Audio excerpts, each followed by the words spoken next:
أعوذ بالله من الشيطان الرجيم. بسم الله الرحمن الرحيم. الحمد لله رب العالمين الرحمن الرحيم مالك يوم الدين إياك نعبد وإياك نستعين اهدنا الصراط المستقيم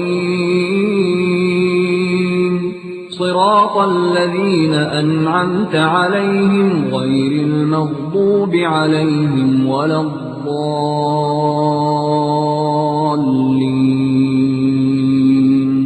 بسم الله الرحمن الرحيم.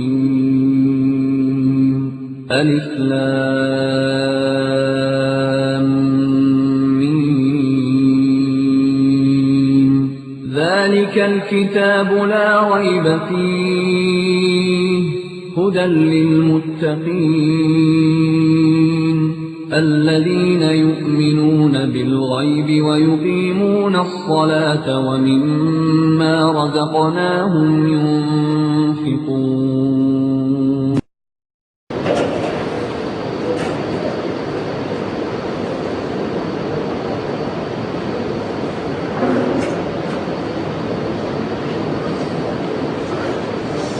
السلام عليكم ورحمة الله وبركاته. الحمد لله نحمده ونستعينه ونستغفره ونؤمن به ونتوكل عليه ونعوذ بالله من شرور أنفسنا ومن سيئات أعمالنا من يهده الله فلا مضل له ومن يضلل فلا هادي له وأشهد أن لا إله إلا الله وأشهد أن محمدا عبده ورسوله. أما بعد فإن خير الحديث كتاب الله وخير الهدي هدي محمد صلى الله عليه وسلم وشر الأمور محدثاتها وكل محدثة بدعة وكل بدعة ضلالة وكل ضلالة في النار. قال الله تبارك وتعالى في كلامه المجيد: أعوذ بالله السميع العليم من الشيطان الرجيم. بسم الله الرحمن الرحيم. يا أيها الذين آمنوا اتقوا الله حق تقاته ولا تموتن إلا وأنتم مسلمون واعتصموا بحبل الله جميعا ولا تفرقوا. وقال تعالى في مقام آخر: يا أيها الذين آمنوا اتقوا الله وابتغوا إليه الوسيلة. اللهم صل على محمد وعلى آل محمد كما صليت على إبراهيم وعلى آل إبراهيم إنك حميد مجيد.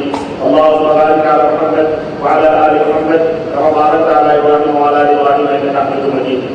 تمام قسم کی حمد و ثنا کبریائی اور بڑائی صلی اللہ علیہ وسلم کے لیے لائق جلوہ ہے جس نے ہمیں رات کو پیدا فرمایا اور بے شمار درود و سلام اور ذات مبارکہ مقرر جن کا نام نامی اسم گرامی ہے مصطفیٰ محمد مصطفیٰ صلی اللہ علیہ وسلم. خود بدلتے نہیں قرآن کو بدل دیتے ہیں. خود بدلتے نہیں قرآن کو بدل دیتے ہیں. ہوئے کس درجہ فقیہان حرم توفیق. خود بدلتے نہیں قرآن کو بدل دیتے ہیں. ہوئے کس درجہ فقیہان حرم توفیق. اور کیوں خالق و مخلوق میں آئے رہے پردے. کیوں خالق و مخلوق میں آئے رہے پردے. بلانے کلیسا کو کلیسا سے اٹھا دو. بلانے کلیسا کو کلیسا سے اٹھا دو. برادران اسلام، نوجوان دوستوں، بزرگوں اور بھائیوں، آج تاریخ 24 ربیع الثانی سن 1424 ہجری مطابق 24 جون سن 2003 عیسوی روز منگل کو ہمارے لیے چوتھا سالانہ علمی دورے کا 30واں اجتماع عام زیر نگرانی مکتب دعوت ارشاد نیا دلی دریاب تحت اشراف وزارت الشؤون الاسلامیہ و دعوت الارشاد مملکت سعودیہ عربیہ آپ کے اس خوبصورت سے آڈیٹوریم میں جو مکتب دعوت ارشاد اور جالیات شفا ریاض کے زیر اہتمام منعقد ہو رہا ہے، جس موضوع پر خطاب کرنے کا شرف حاصل کر رہا ہوں اور جس کا حکم ملا ہے وہ موضوع ہے جائز اور ناجائز وسیلے. جائز اور ناجائز وسیلے. وسیلہ کس کو کہتے ہیں؟ وسیلے کا مروجہ معنی اور مفہوم کیا ہے؟ شریعت میں، لغت میں، ڈکشنری میں وسیلہ کا مفہوم کیا ہے؟ قرآن و سنت میں اس کی کہاں تک اس کی اہمیت اور ضرورت اور اس کی حقانیت ہے، اور کس طرح کا وسیلہ جائز ہے اور کس طرح کا وسیلہ ناجائز ہے. انشاءاللہ تبارک و تعالیٰ آج کے اس لیکچر میں یہ تمام نکات، تمام باتیں انشاءاللہ تیرے بتائیں گے. اللہ تعالیٰ سے دعا کہ اللہ تبارک تعالیٰ ہم سب کو نیک عمل کرنے کی توفیق عطا فرمائے اور اللہ تبارک تعالیٰ ہمیں اور ہماری خاطری کو اور ہماری اس جدوجہد اور محنتوں کو قبول فرمائے اور اللہ تعالیٰ ہم سب کو کتاب و سنت پہ چلنے کی توفیق عطا فرمائے اور اللہ ہم سب کو جنت الفردوس میں جگہ عطا فرمائے آمین یا رب العالمین۔ دوستوں اور بھائیوں، وسیلہ یہ لفظ اتنا معروف اور اتنا مشہور اور لوگوں کے درمیان اتنا پاپولر ہو چکا ہے کہ ادھر آپ کی زبان سے لفظ وسیلہ نکلتا ہے اور ادھر سننے والے کے دماغ میں ایک مخصوص معنی اور اس کی شکل و صورت ابھر جاتی ہے۔ گویا آپ نے بٹن دبایا اور ٹیوب لائٹ روشن ہو گیا۔ میں سمجھتا ہوں اکثریت کے نزدیک اکثریت جتنا مقدس اور محترم اور جتنی قدر و قیمت وسیلے کی ہو چکی ہے اتنی تو مقصد و غائب جامع رضائے الہی کی اہمیت اور فضیلت ان کے نزدیک نہیں، بلکہ خود اللہ عز و جل کی قدر و قیمت ایسے لوگوں کے نزدیک اتنی نہیں جتنی کی وسیلے کی۔ اللہ کو بھول چکے ہیں، اللہ کو بھول کر وسیلوں کے چکروں میں پھنس کر نہ جانے کہاں کہاں در در ٹھوکریں کھاتے اور پیشان کی عزت کو ذلیل و رسوا کرتے، توحید الہی کی چادر کو داغدار بناتے پھرتے۔ چنانچہ میرے عزیزوں دوستوں، آج کے اس تاریخ دور میں جہاں ہر طرف مثالوں کے ذریعے اور جہاں ہر طرف اپنے عقل و خرد کے گھوڑے دوڑا کر اور جہاں چاروں طرف سے مختلف قسم کی تعبیرات اور توجیہات اور کیونکہ اس لیے کر کے قرآن اور سنت کو تبدیل کرنے کی کوشش کی جا رہی ہے اور اپنے باطل اور خرافات عقیدوں کو صحیح ثابت کرنے کی کوشش کی جا رہی ہے، ایسے نازک دور میں، ایسے پرفتن دور میں، ایسے تاریخ دور میں روشنیوں کا قرآن و سنت کی روشنی میں لوگوں کے سامنے حقیقتوں کو رکھنا یہ بہت ضروری ہے۔ چنانچہ اس موضوع کی اہمیت کا اندازہ آپ کے لگائیں کہ آج ہمارے برد صغیر میں ہندوستان ہو یا پاکستان ہو یا بنگلہ دیش ہو یا افغانستان ہو اور اس کے قرب و جوار کے جو ممالک ہیں اکثر و بیشتر تقریباً اکثر و بیشتر یعنی 80% مسلمان سے زائد لوگ انہی وسیلوں کے چکروں میں نہ جانے کہاں کہاں کہاں کہاں اپنے سروں کو جھکاتے اور کیسی کیسی حرکتیں اور کیسے کیسے اعمال کرتے ہیں جس کی تفصیلات اگر میں بیان کروں تو بیان کرنے کی ضرورت ہی نہیں، بلکہ ہم نے کا ہر شخص اپنے اپنے ملک کے اندر ان تمام سب چیزوں کو دیکھتا ہے، سنتا ہے اور اپنے قربات میں رہنے والے مسلمانوں کے حالات کا مشاہدہ کرتا ہے۔ ابھی میں بیٹھا ہوا تھا، ابھی اسی وقت کچھ آدھا گھنٹہ پہلے یا 15-20 منٹ پہلے ہمارے برادر نے ہمیں پہنچتے ہی ایک ذکر کیا کہ ہمارے گاؤں اور ہماری بستی میں ہندوستان کی سرزمین میں کوئی بیدر ضلع ہے اور بیدر ضلع کے پاس رحمت آباد جو اس کا تعلقہ ہے وہاں ایک چھوٹی سی بستی ایک ہے، اس بستی کے اندر ایک اسماعیل قادری شاہ کا مزار ہے۔ مزار تو خیر ہر جگہ ہے، لیکن انہوں نے عجیب و غریب ایک چیز اور بتائی، ایک تازہ خبر ہے، اس لیے میں نے اس موضوع کی مناسبت سے بیان کر دینا مناسب کرتا ہے۔ انہوں نے بتایا کہ وہاں پر تقریباً ہر ہفتے ہر جمعرات کو 800 سے لے کر 1000 بکرے وہاں پر ذبح ہوتے ہیں۔ وہاں چھوٹا سا تالاب ہے اور اسی تالاب میں ان بکروں کی اجڑیاں وغیرہ بھی دھلی جاتی ہیں اور اس میں مرد عورتیں حاضر ہوتے ہیں اور ان کا یہ عقیدہ ہے کہ بکرے یہاں ذبح کر کے اسی تالاب کے پانی سے اس کھانے کو پکایا جائے، نہیں تو کھانوں میں کیڑے پڑ جائیں۔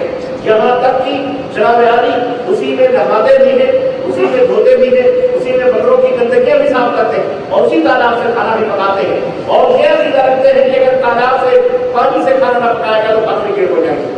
اور وہاں پر بتاتے ہیں کہ اس کے جو جابرین ہیں، وہاں جو اس کے سجادہ رشید ہیں، جو خلفاء ہیں، وہ جو رشید جو لوگ ہیں، سال میں ایک دفعہ کسی ایک کی باری آتی ہے اور ہر جمعرات کو 2 لاکھ 2.5 لاکھ روپئے جمع کر کے اور اکٹھا کر کے اپنے سال بھر نکال کر کے اس طرح سے چلے جاتے ہیں۔ یہ مسلمان ہیں جنہیں دیکھ کے شرمائے یہود وَإِذَا تُمْ نَصَارَىٰ تو تمدن نہ ہو، یہ مسلمان ہیں جنہیں دیکھ کے شرمائے یہود۔ اور اس طرح کی ایک مثال نہیں، میں بتاؤں اگر میں مثالوں کو بیان کروں اللہ کی قسم تو ایک نہیں ہزاروں سینکڑوں مثالیں مل سکتی ہیں، سینکڑوں کروڑوں مثالیں مل سکتی ہیں اپنی بستیوں میں، اپنے علاقوں میں، اپنے شہروں میں، اپنے ملکوں کے حالات کا سب کو پتا ہے کہ کس طرح سے یہ پیر بنے ہوئے لوگ، کس طرح سے یہ شاہ کے ٹائٹل لگانے والے لوگ، کس طرح کے سجادہ رشید، یہ خانقاہوں میں بیٹھے ہوئے مردہ فروش، یہ ان مزاروں کے اندر دفن مردوں کی ہڈیوں کو بیچ کر اور اپنے جہنم کو اپنے پیٹ کو رکھتے ہیں۔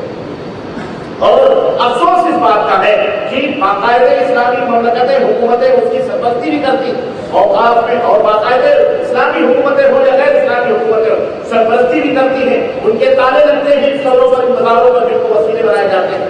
الغرض کہنے کا مطلب یہ ہے کہ ایک تاریخی کا یہ چہر کا زمانہ ہے۔ میں کہتا ہوں اللہ کی قسم اتنے جاہل وہ کفار مکہ اور مشرکین مکہ بھی نہ تھے جن کا سابقہ جن کا واسطہ نبی کریم صلی اللہ علیہ وسلم کا پڑا تھا۔ وہ کم از کم آپ سمجھتے تھے، وہ کم از کم اپنی صورت اظہار ان کے پاس تھی، وہ جس چیز کو مانتے تھے جانتے تھے بربرا اس کا اعلان کرتے تھے۔ لیکن آج کل کا یہ کلمہ پڑھنے والا دو قائد کا جانور جو اپنے آپ کو مسلمان کہہ کے اپنے ایمان اور اپنے آپ کو اپنی عزت کو اس طرح بے لگام کرتے ہوئے آپ سوچیں اور اس طرح غیروں کے گھروں پر اور کی چوکھٹوں پر اپنی سروں اپنے سروں کو بے عزت کرتا ہے بے غیرتی کے ساتھ، افسوس کا مقام ہے۔ اسی تالاب تک کے حوالے سے ایک بات بھائی نے یہ بھی بتائی کہ اس میں باقاعدہ عورتیں مرد سب مل جل کر کے نہاتے بھی ہیں، جوان لڑکیاں اور پاک ہو کر۔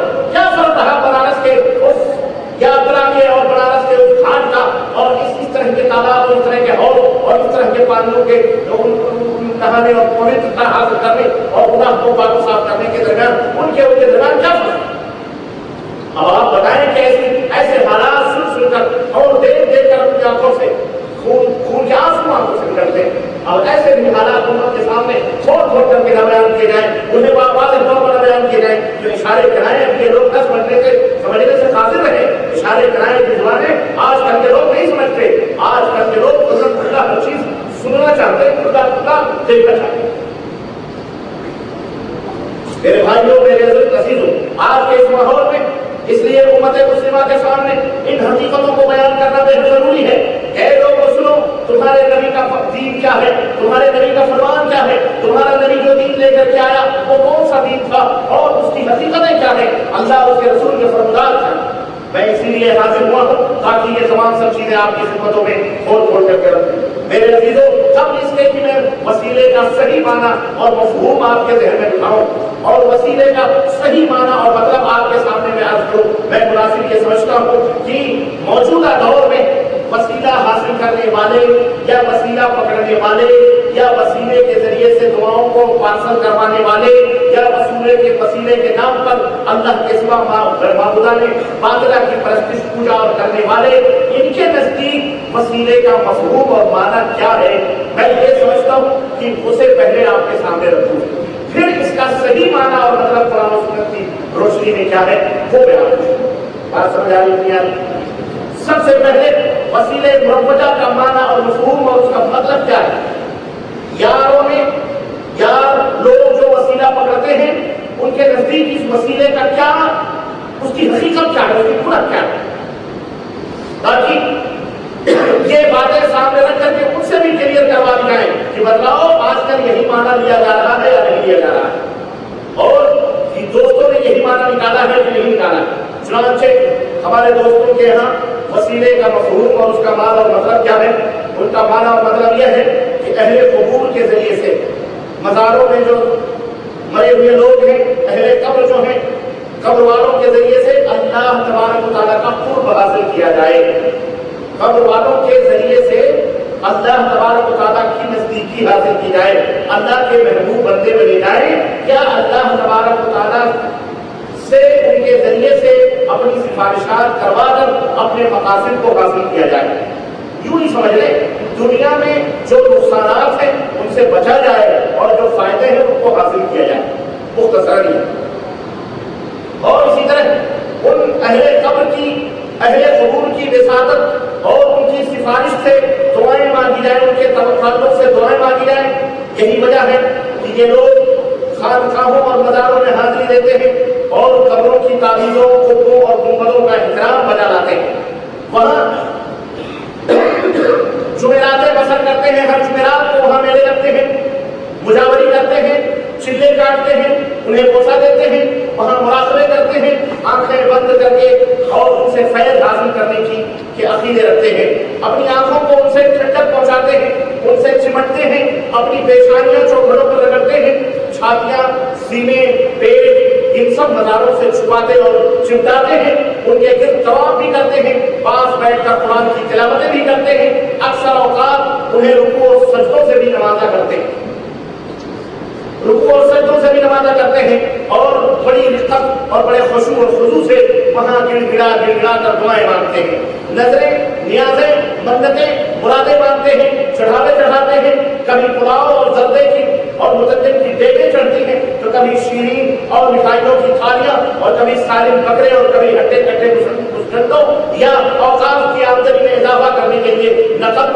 پیسے اور سونے اور چاندی اور اس کے ایام میں جمع کی محفلیں منعقد کرتے ہیں، قوالیاں اور ڈھگے ڈالے جاتے ہیں، اور قوالیوں کے چھاپ پر وہاں پر جناب علی پائلوں کے چھاپ پر وہاں پر جو ہے عزت و آبرو کا سودا بھی ہوتا ہے۔ روزے اور گنبدیں ایسے لوگوں کے سروں پر اس طرح سوار ہیں کہ ان میں سے بعض سادہ دل مسلمان ایسے بھی ہیں کہ خانہ کعبہ کو بھی اللہ تعالیٰ کا مزار سمجھتے ہیں، وہ سمجھتے ہیں کہ خانہ کعبہ میں بھی اللہ تبارک تعالیٰ کی خبر سمجھ کر اور اس خانہ کعبہ اس کے اندر خانہ کعبہ کا مزار سمجھتے ہیں، استغفر اللہ کا مزار سمجھتے ہیں۔ اور ہوشیاری دیکھیے میرے عزیزوں کہ اگر ایسے لوگوں کی رسائی قبروں تک نہ ہو سکی، ایسے لوگ کسی مجبوری کے باعث اگر ان مزاروں اور قبر والوں تک نہ پہنچ سکے تو پھر قبر والوں کو حاضر و ناظر سمجھ کر غائبانہ ہی پکار لیتے۔ کتنے لوگ ہیں جو بغداد جاتے ہیں، اب بغداد نہ جا سکے تو اپنے اپنے ملکوں میں بغداد والے کو پکار لیا، سمجھ آئی کہ نہیں آئی؟ موقع ملا تو چلے گئے، نہیں ملا تو انہیں حاضر ناظر سمجھ کر ان سے مدد طلب کر لی، یعنی کبھی خود ان کے پاس چلے جاتے ہیں اور کبھی انہیں ہی اپنے پاس بلا لیتے ہیں۔ یہی بات ہوئی نا، کبھی خود ان کے پاس چلے جاتے ہیں اور کبھی انہیں ہی اپنے پاس بلا لیتے ہیں، اور دلیل کیا دیتے ہیں؟ جب ان سے کہو بھائی یہ سب کیا کر رہے ہو تو کہتے ہیں اللہ تعالیٰ نے قرآن میں فرمایا ہے یا ایھا الذین آمنوا اتقوا اللہ وابتغوا الیہ وسیلہ، اے وہ لوگوں جو ایمان لائے ہو اللہ سے ڈرو اور اللہ تک پہنچنے کے لیے وسیلہ ڈھونڈو۔ مانا تو صحیح ہے، بات تو صحیح، وسیلہ ڈھونڈو، یہ اللہ رب العزت کا حکم۔ اب چونکہ وسیلہ پکڑنے کا حکم ہے اس لیے انہیں زندے نظر نہیں آتے، مرے ہوئے لوگ نہیں وسیلے پکڑتے ہیں۔ ہاں یہ مرے ہوئے لوگوں کے وسیلے انہیں نظر آتے ہیں، قبروں کے مزاروں کے۔ میرے عزیزوں، میرے دوستوں اور بھائیوں، کلام پاک ذرا غور سے سنو اور سمجھو کہ کلام پاک شرک کی تعلیم دے سکتا ہے، کلام پاک بدعت اور خرافات کی تعلیم دے سکتا ہے۔ یہ خیالستو محالستو شروع، یہ پاگل پڑی ہے اگر کوئی اس طرح کی بات کرے، اور اگر کوئی اس طرح کی بات کرے تو بات ایسی ہوگی کہ شراب آپ پیے اور اس کے اوپر لیبل لگا دیں اسلامی شراب، جوا خانہ آپ کھولیں اس کے اوپر لگا دیں آپ اسلامی جوا خانہ، زنا کاریوں کے اڈے قائم کریں شکلیں اور اس پہ لگا دیں اسلامی زنا کاری کا اڈا، تو ایسی بات ہوگی کہ قرآن اگر آپ یہ کہہ رہے ہیں شرک کی تعلیم دیتا ہے تکبر اللہ، تو یہی بات ہوگی کہ شراب کو بھی اسلامی بنا دو، زنا کو بھی اسلامی بنا دو، لیبل لگا دو۔ استغفر اللہ۔ میرے عزیزوں، میرے دوستوں، قرآن کے یہ تمام جو سواد رچایا جا رہا ہے، یہ تمام سب قبروں مزاروں کے ذریعے وسائل وسیلوں کے ذریعے سے یہ جو سواد قرآن کریم کے حکم کی تعبیر میں نہیں رچایا جا رہا بلکہ اس لیے رچایا گیا تاکہ شرک کو فروغ حاصل ہو، شرک کا جو میدان ہے وہ وسیع ہو، بدعت کی دکانیں چمکیں اور مردوں کی ہڈیاں بک سکیں اور انہیں پیٹ پھینک کر اپنے جہنم کو بھرا جائے۔ رہی قرآن کریم کی آیتیں اور قرآن کریم کی صورتیں تو یہ صرف کمپنی کی شہرت کے لیے اور مسلمانوں کو پھانسنے کا ایک دھندا ہے تاکہ قرآن پڑھیں گے تو مسلمان قریب آئیں گے، پھر اس کے بعد میں ہم نے اپنے بندے میں پھنسائیں گے۔ سمجھائے کہ نہیں ہے؟ وابتغوا الیہ وسیلہ، وسیلہ ڈھونڈو، عطا کر دے انہیں یا رب بصارت بھی بصیرت بھی، عطا کر دے انہیں یا رب بصارت بھی بصیرت بھی، اور مسلمان جا کے ڈوبتے ہیں سواد خانقاہ میں، اللہ تعالیٰ انہیں بصارت و بصیرت دونوں عطا فرمائے۔ میرے عزیزوں اور بھائیوں، یہ رہا مروجہ وسیلے کا معنی اور مطلب اور اس کا مفہوم جو یاروں کے یہاں پایا جاتا ہے۔ یہ حقیقت ہے کہ نہیں حقیقت ہے؟ یہاں تک تو ہم اور آپ متفق ہیں، یہ تمام سب قبر مقام اور وسیلے مردوں کے پاس ہوتے کہ نہیں ہوتے؟ مکمل ٹوٹل بلکہ اس سے کہیں زیادہ ہوتے، جس کو میرے پاس وقت نہیں بتلانے کو۔ اب ذرا اسلامی شریعت میں وسیلے کو ڈھونڈو۔ اسلامی شریعت میں قرآن نے جو یہ کہا ہے کہ وسیلہ ڈھونڈو، اس کا کیا مطلب ہے؟ وسیلہ کس کو کہتے ہیں؟ ڈکشنری اٹھائیے، لغت اٹھائیے، لغت میں المنجد عربی کی لغت ہے، قاموس یہ بھی عربی کی لغت ہے، مفردات راغب بڑی بڑی کتابیں عربی کی ڈکشنریاں ہیں، ان کے اندر جب آپ وسیلہ اور لام دیکھیں گے اور سوچیں کہ اس کا معنی کیا ہے وسیلہ کا. جب لفظ وسیلہ آئے گا تو اس کا ٹرانسلیشن جب دیکھیں گے, معنی دیکھیں گے کہ اس کا مطلب کیا ہے, تو ان ڈکشنریوں میں اس کا معنی بتایا گیا ہے کہ قربت. کیا معنی بتایا گیا ہے؟ قربت. اور ایک معنی ہے ذریعہ. وسیلہ معنی کیا ہے؟ ذریعہ. اسی طرح سے یہ بھی بتایا گیا ہے کہ ایسا عمل جس کے ذریعے سے کسی کی قربت حاصل کی جائے. مثال کے طور پر آپ کو میں سمجھاؤں, آپ کو شفا مکتب جاریات سے مثال کے طور پر سرائیہ جدید مکتب جاریات جانا ہے. اب یہاں سے کئی ذریعے ہیں جانے کے. بسوں کا ذریعہ ہو سکتا ہے, اب وہ تو آپ اپنے گروپ بھی جاتے ہیں سپوز مان لو, تو وہاں سے بری طور پہ بھی جا سکتے ہیں, بس کے ذریعے سے بھی جا سکتے ہیں, ٹرین کے ذریعے سے بھی جا سکتے ہیں, ہوائی جہاز کے ذریعے سے بھی جا سکتے ہیں, پیدل بھی جا سکتے ہیں, موٹر سائیکل سے بھی جا سکتے ہیں. تو یہ جو موٹر سائیکل ہے, یہ جو پیدل ہے, یہ جو ہوائی جہاز ہے, یہ جو ٹرین ہے, یہ تمام سب چیزیں انہیں کہا جاتا ہے وسیلہ. انہیں کیا کہا جاتا ہے؟ وسیلہ, ذریعہ. جن ذریعوں سے آپ کسی تک پہنچتے ہیں, کسی کے نزدیک پہنچتے ہیں, اپنی منزل کو پاتے ہیں, اس کو کیا کہا جاتا ہے؟ وسیلہ اور ذریعہ. یہی وسیلہ لغت میں, پروٹیکشن میں, اور شرعی اصطلاح میں اسلام میں کس کو کہا جاتا ہے؟ اسلام میں وسیلہ وہ نیک اعمال ہیں جن کے ذریعے انسان کو اللہ تبارک و تعالیٰ کا قرب حاصل ہوتا ہے. وہ نیک اعمال یا وہ اعمال جن کے ذریعے سے ایک بندہ اللہ تبارک و تعالیٰ کا قرب یعنی اس کی نزدیکی, اس سے قریب ہوتا ہے.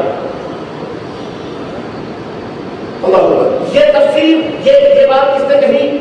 امام رازی, امام طبری نے, ابن حافظ ابن کثیر اور دیگر سلف اور خلف میں علماء اہل سنت و جماعت کا یہی ایمان اور عقیدہ ہے. میرے بھائیوں, بات بالکل مختصر میں آپ کی خدمت میں رکھنا چاہتا ہوں. تفصیلات کے لیے میرے پاس اتنا ٹائم نہیں, اس لیے اشارے میں کرتا جاؤں گا, آپ سمجھتے گئے. اب ہم یہ دیکھیں کہ جب اللہ تبارک و تعالیٰ نے یہ فرمایا کہ تم وسیلہ ڈھونڈو, تو سب سے بڑا وسیلہ اللہ کے قریب ہونے کا کیا ہے؟ ہمیں یہ ڈھونڈنا ہے.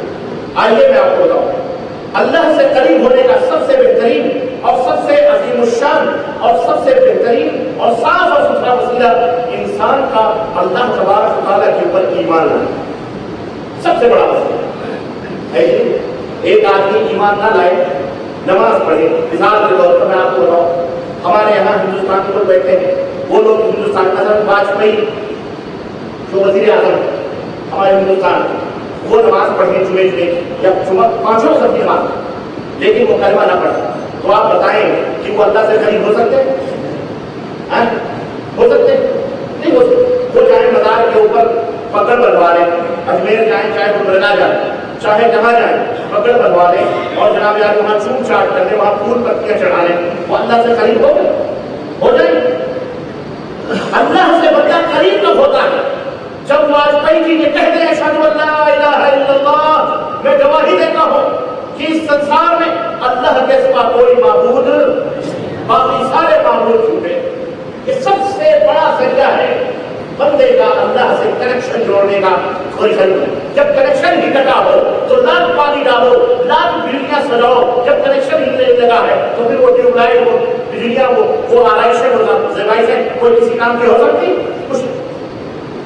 میرے بھائیوں, سب سے بڑا وسیلہ اللہ سے قریب ہونے کا کیا ہے کہ بندہ اللہ تبارک و تعالیٰ کا کلمہ, اللہ عز و جل کے وہ معبود واحد مانے, اللہ تبارک و تعالیٰ کے اوپر ایمان لائے. ایمان اور توحید یہ سب سے بڑا ذریعہ وسیلہ ہے اور ذریعہ ہے جس سے کہ بندہ اللہ سے قریب ہوتا ہے. اسی طرح عبادت بھی وسیلہ ہے.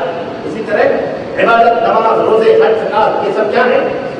وسیلے ہیں اللہ سے قریب ہونے کا. بندہ جو جو عبادت کرتا ہے, نمازیں پڑھتا ہے, فرائض ادا کرتا ہے, برائیوں سے دور رہتا ہے, اچھے اعمال کرتا ہے, بندہ اللہ تبارک و تعالیٰ سے قریب تک ہوتا ہے. آپ اپنے کفیل کے اندر میں رہتے ہیں, آپ کفیل کے حکم کی فرما برداری کرتے ہیں, کفیل جو کہتا ہے اس کو ادا کرتے ہیں, کفیل کے ساتھ ساتھ رہتے ہیں, آپ کفیل سے قریب تک ہوتے جاتے ہیں. پھر بھی اسی طرح سے اللہ کے لیے کوئی مثال نہیں, سمجھانے کے لیے مثال دے رہا ہوں کہ جو بندہ اللہ تبارک و تعالیٰ کے احکام کے اوپر عمل کرتا ہے وہ کیا ہے؟ سب وسیلہ ہے. تو ایمان بھی وسیلہ ہے, عقیدہ بھی, عقیدہ توحید بھی وسیلہ ہے, عبادت بھی وسیلہ ہے, نبی کریم صلی اللہ علیہ وسلم کی اتباع اور فرما برداری کرنا بھی کیا ہے؟ یہ بھی وسیلہ ہے. نبی کریم سے محبت کیا ہے؟ یہ بھی وسیلہ ہے. مومنین سے محبت یہ بھی وسیلہ ہے. دعا بھی وسیلہ ہے. نبی کریم صلی اللہ علیہ وسلم کی دعا کا وسیلہ لینا یہ بھی وسیلہ ہے. ایک دوسرے کے لیے دعا کرنا یہ بھی وسیلہ ہے. شفاعت نبوی صلی اللہ علیہ وسلم یہ بھی وسیلہ ہے. درود نبی کریم صلی اللہ علیہ وسلم کے اوپر درود و سلام پڑھنا یہ بھی کیا ہے؟ یہ وہ وسائل ہیں جو قرآن کے اندر موجود ہیں, جو نبی کریم صلی اللہ علیہ وسلم کے فرمان کے اندر موجود ہے. اب میں آپ کو آگے بتاؤں دعا کے لیے وسیلہ کیا ہے. دعا ہمارے یہاں اس مسئلے پر دیکھیں بہت سارے مسائل, لیکن ان مسئلوں پر اپنی گفتگو لینے نہیں ہوتی. ہمارے یہاں اس مسئلے پر اس وقت سب سے زیادہ بحثیں ہوتی ہیں اس وقت ہوتی ہیں جب دعا کی بات آتی ہے. جب دعا مانگنے کی بات آتی ہے تو دوسری بہت ساری چیزوں کے اوپر تو بحث ہوتی ہے, مگر اس موضوع کے اوپر, دعا کے موضوع پر, اس کے اوپر بڑی بحث ہوتی ہے, کیونکہ اس میں دیگر اور چیزیں جو ہے نا اس میں وسیلے کی بات ہے. نماز میں وسیلے کی بات نہیں ہے, حج میں وسیلے کی بات نہیں ہے, زکات میں وسیلے کی بات نہیں ہے, لیکن جب دعا مانگنے کی بات آتی ہے تو اس میں بڑی بحثیں ہوتی ہیں. کیوں؟ اب اس دعا میں وسیلے کی بحث آتی ہے کہ دعا مانگیں, دعا مانگی جائے تو کیسے مانگی جائے اور کس ذریعے سے مانگی جائے. اس لیے اس کے اوپر زیادہ بحث ہوتی ہے. یہاں پر اس کے اوپر بحث کی جاتی ہے کہ جناب علی کس طرح سے ہماری دعائیں اللہ تبارک و تعالیٰ کے یہاں پہنچ سکتی, کس طرح سے ہماری دعائیں اللہ تبارک و تعالیٰ کے یہاں پہنچ سکتی ہیں. آخر ہم کون سا ذریعہ اختیار کریں کہ اللہ تبارک و تعالیٰ ہماری دعاؤں کو سن لے, اللہ تبارک و تعالیٰ ہماری دعاؤں کو قبول فرما لے. ہم کون سا ذریعہ استعمال کریں؟ ذرا غور کرنا میرے عزیزو, اس بندے کو جسے اپنے دعا کی قبولیت کی بڑی فکر ہو رہی ہے, اسے نماز کے قبولیت کی کوئی فکر نہیں. اسی لیے میں نے کہا دیگر عبادتیں قبول ہوتی ہیں یا نہیں ہوتی ہیں بندے کو اس کی فکر نہیں ہے, لیکن دعا کی قبولیت کی فکر بڑی ہے کہ میری دعا قبول ہو جائے. کیوں فکر ہے؟ نماز قبول ہوتی ہے کہ نہیں ہوتی اس کو فکر نہیں, حج قبول ہوتا ہے کہ نہیں ہوتا ہے اس کو فکر نہیں, زکات قبول ہوتی ہے کہ ہوتی نہیں, اس کا ایمان بھی اللہ کے ہاں قابل قبول ہے یا نہیں ہے اس کی فکر نہیں ہے. یہ سچ بولتا ہے یہ اللہ تعالیٰ, یہ جو اعمال کرتا ہے اللہ کے یہاں قبول ہے کہ نہیں قبول ہے اس کی اس کو فکر نہیں ہے. سجدے قبول ہے کہ نہیں قبول ہے, روزے قبول ہے کہ نہیں قبول ہے, رکوع قبول ہے کہ نہیں قبول ہے, بندے کو اس کی فکر نہیں ہوتی. سب سے زیادہ فکر کس بات کی ہوتی ہے؟ بولو, دعا قبول ہوتی ہے کہ نہیں ہوتی ہے. یہی جا کے مسئلہ اٹکتا ہے اور یہی پر لفڑے اور جھگڑے شروع ہوتے ہیں اور یہی پر تمام اختلافات کے جو ہے دنگل جناب عالی ہمارے ملکوں کے اندر جو ہے دنگل لگتے ہیں. سوال یہ پیدا ہوتا ہے اس کو نماز کی فکر, اس کو نماز قبول ہوتی کیوں ہوتی, یہ تمام سب چیزوں کے بارے میں یہ فکر نہیں کرتا کیوں؟ اس سے بات سمجھ میں آتی ہے کہ دعا ایک ایسی چیز ہے نا, نماز روزہ حج زکات کے تو دینے کی بات ہے نا, دعا تو لینے کی بات ہے. اس لیے لینے میں اس کی بڑی فکر ہے. دعا کیسے قبول ہوگی, یعنی اس کو بالکل راکٹ پر اٹھا کر اللہ کے اللہ تعالیٰ کے تمہاری نمازوں کی بھی فکر نہیں ہے. اس کو کیسے بھیج رہے ہو اللہ تعالیٰ کے پاس؟ کبھی غور کیا ہے تم نے کہ ہم اپنی نمازیں اللہ تعالیٰ کے ہاں کیسے بھیجیں؟ اپنی دعاؤں کو تو تم اس فکر میں لگے رہتے ہو کہ راکٹ سے بھی پڑھ کے کسی تیز اور تلوار کو سواری ملے اور اللہ تعالیٰ تک پہنچا دے. کیوں؟ لینا ہے اللہ سے, دینا ہے. جیسے کہ اللہ تعالیٰ ہمارے من میں آ رہا جا رہا ہے کوئی بات نہیں, ہم اللہ کو دے, لیکن لینے کے لیے ٹائپ کے سارے موٹے موٹے بڑے بڑے وسیلے بڑے بڑے ذریعے چاہیے اللہ تک پہنچانے کے لیے کوئی لینا ہے. میں ایسے لوگوں سے عرض کرنا چاہتا ہوں کہ جناب حقیقت یہ ہے کہ آپ اس کی فکر نہ کریں, بلکہ دعا کی قبولیت کے لیے قرآن و سنت کے اندر جو شرائط اور جو آداب بتائے گئے ہیں, آپ انشاءاللہ ان آداب کو, ان شرطوں کو پوری کر لیں, انشاءاللہ آپ کی دعا خود قبول ہو جائے. اللہ تبارک و تعالیٰ نے نبی کریم صلی اللہ علیہ وسلم نے وہ تمام سب چیزیں بتائی.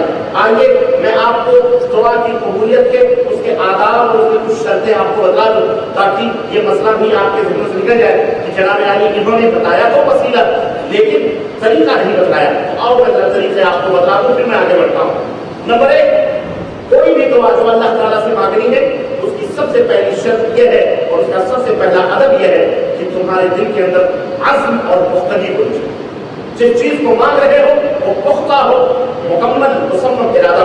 اس کی دلیل کیا ہے؟ نبی کریم صلی اللہ علیہ وسلم حضرت ابو ہریرہ رضی اللہ تعالیٰ عنہ اس حدیث کے راوی، اور یہ حدیث پاک صحیح مسلم کے اندر موجود، حضرت ابو ہریرہ کہتے ہیں کہ نبی کریم صلی اللہ علیہ وسلم نے فرمایا کہ اذا دعا احدكم فلا يقل اللهم اغفر لي من شئت ولكن ليعزم اللہ کے نبی صلی اللہ علیہ وسلم نے فرمایا کہ جب تم میں کا کوئی اللہ تعالیٰ سے دعا کرے تو یہ نہ کہے کہ اے اللہ اگر تو چاہے تو عطا فرما دے، اے اللہ تو چاہے تو دے دے، نہیں، بلکہ وہ اللہ سے یہ دعا کرے کہ اے اللہ مجھے یہ چیز چاہیے، مجھے دے دے، میں اس چیز کا محتاج ہوں، میں اس چیز کا کیا ہوں؟ محتاج ہوں، اے اللہ مجھے دے دے۔ یہ نہ کہے کہ تو چاہے تو دے دے، تیری مرضی آئے تو دے دے، نہ مرضی آئے تو نہ دے، اسے مانگا جاتا ہے کسی سے؟ بولو، آپ ہمارے پاس آئیں یا ہم آپ کے پاس جائیں، آپ سے کہیں جناب آئیے ہمیں 500 روپے کی ضرورت، آپ کا دل کہے تو دے دے، آپ کیا کہیں گے کہ محتاج ہی جاؤ بھائی دوسرا جواب نہیں۔ مانگنے والے کے دل کے اندر پختگی ہونی چاہیے، عزم ہونا چاہیے، پختہ ارادہ ہونا چاہیے، اے اللہ یہ چیز ہم مانگ رہے ہیں ہمیں پورا کرے، پہلا عدد۔ اور دوسرا عدد یہ ہے کہ جس چیز کو آپ مانگ رہے ہیں اس کے اوپر یقینی طور پر یقین ہو، پختہ ارادہ ہو، اس کا یقین ہو، اور توجہ کس کی طرف ہو؟ اللہ۔ یقین ہو جس چیز کا آپ مان رہے ہیں اس کا یقین کس بات کا ہو کہ ہم مان رہے ہیں تو میرا اللہ مجھے ضرور دے گا، ہم مان رہے ہیں تو ہمارا اللہ ضرور دے گا، اس بات کا یقین ہو اور دل کی توجہ اللہ تبارک تعالیٰ سے لگے۔ دلیل اس کی کیا ہے؟ نبی کریم صلی اللہ علیہ وسلم نے فرمایا کہ ادعوا اللہ وانتم موقنون بالاجابہ واعلموا ان اللہ لا يستجيب دعاء من قلب غافل له۔ ترمذی کی روایت ہے ابو ہریرہ رضی اللہ تعالیٰ عنہ سے ذکر کہ اللہ کے نبی صلی اللہ علیہ وسلم نے فرمایا کہ لوگوں اللہ سے دعا کرو تو دل میں یہ یقین رکھو اس بات کا کہ تمہاری دعا اللہ قبول کرنے والا ہے، قبولیت کی یقین رکھو اور جان لو کہ اللہ ایسے بندے کی دعا قبول نہیں فرماتا جو بندہ غافل دل، غفلت کے ساتھ، غافل دل کے ساتھ اور کھلواڑ کرتے ہوئے اللہ تبارک تعالیٰ سے دعا کرے، اللہ تعالیٰ ایسے لوگوں کی دعائیں قبول۔ دیکھ لو تم نماز پڑھتے ہو السلام علیکم ورحمۃ اللہ، السلام علیکم ورحمۃ اللہ،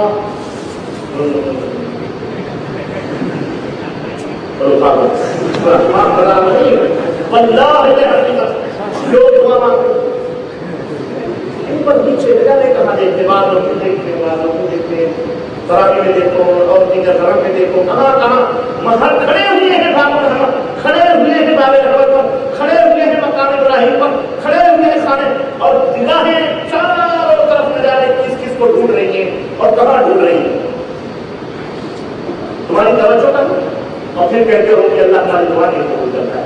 سنو، اور پھر جب قبول نہیں ہوتی ہے تو شیطان کہتا چل چل کہاں؟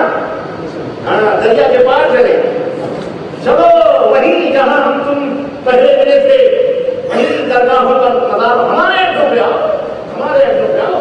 اللہ نہیں دیتا تو کیا ہوا؟ بڑا مضبوط کنڈا لگا ہوتا تو اللہ تعالیٰ دے گا، ایسے نہیں دیتا، وہاں بچاتا ہے۔ فری میں مانگ رہے ہو، کوئی 10-5 ہزار خرچ کرو تب تمہیں ایک طرف سے۔ میرے بھائیوں تو یہ دوسرا ادب اور دوسری شرط ہے کہ دل اللہ کی طرف متوجہ ہو اور غفلت نہ ہو، توجہ مکمل اللہ کی طرف ہو اور یقین ہو کہ میرا رب جو میں مان رہا ہوں مجھے میری دعا کو جو نمبر 2 انگلیوں کے لیے، نمبر 3 دعا کے لیے تحمل ہونا چاہیے۔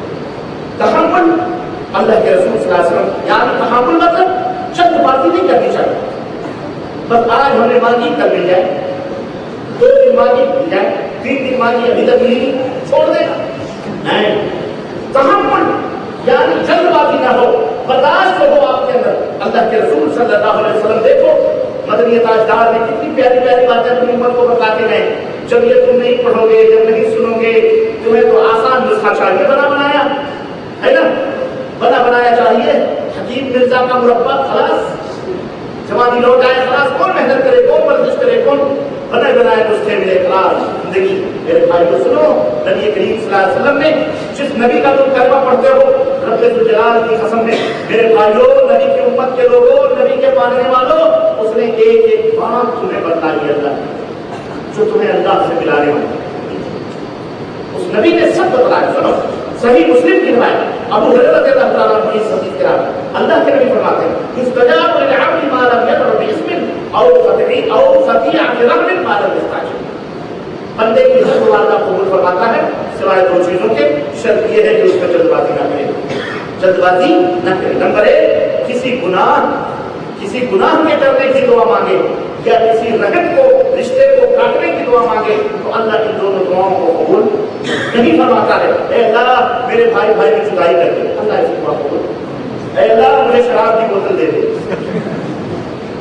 اللہ تعالیٰ ایسی دعا قبول ایسوں کی دعا نہیں قبول فرماتا. اس کے علاوہ جو دعائیں ہیں اللہ تعالیٰ جس کے لیے چاہے قبول فرماتا ہے. یہ حدیث سے مسلم کے اندر. اور سنو اللہ کے نبی صلی اللہ علیہ وسلم فرماتے ہیں کہ 5 دعائیں بڑی جلدی قبول ہوتی ہے. چنانچہ حضرت عبداللہ بن عباس کی حدیث کے راوی بہترین کی روایت کہ 5 دعوات یستجاب لهن 5 دعائیں ایسی ہیں جو قبول کر لی جاتی ہیں جب 5 لوگ وہ دعا مانگتے ہیں. 5 قسم کے آدمی جب اللہ سے دعا مانگتے ہیں تو اللہ قبول فرماتا ہے. کون سے؟ نمبر 1 دعوت المظلوم حتی ينتصر. مظلوم آدمی کی دعوت یہاں تک کہ وہ اپنے مقصد کو پائے. مقصد کو پائے. مظلوم ہے اگر آدمی اور اللہ سے دعا کر دے اللہ اس کی دعا رد نہیں کرے. اسی طرح سے ودعوت الحاج حتی يعود.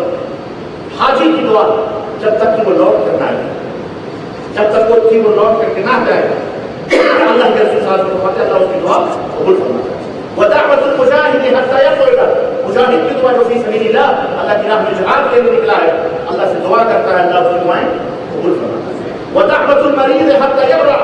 اور مریض کی دعا, بیمار کی دعا بسترے پر پڑا ہوا اللہ سے دعا مانگ رہا ہے اللہ اس کی دعا کو قبول فرماتا ہے جب تک کہ وہ شفا یاب نہ ہو جائے. ودعوت الاخ لاخیہ بظاہر الغیب.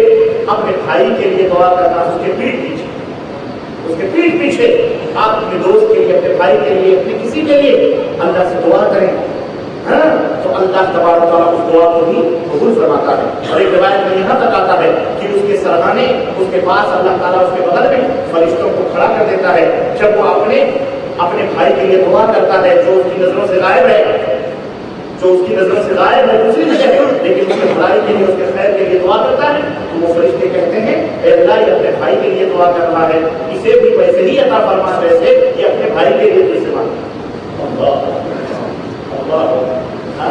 یہ کسی کے لیے بد دعا نہ کیا کرو, کسی کے لیے بد دعا نہ کیا کرو, سب کے لیے خیر کی دعائیں مانگا کرو. اللہ کے رسول صلی اللہ علیہ وسلم فرماتے ہیں ثم قال واسرع هذه الدعوات اجابه دعوه الاخ بظهر الغیب. اور اس میں سب سے جلد اللہ کے ہاں قبول ہونے والی دعا کون سی ہے؟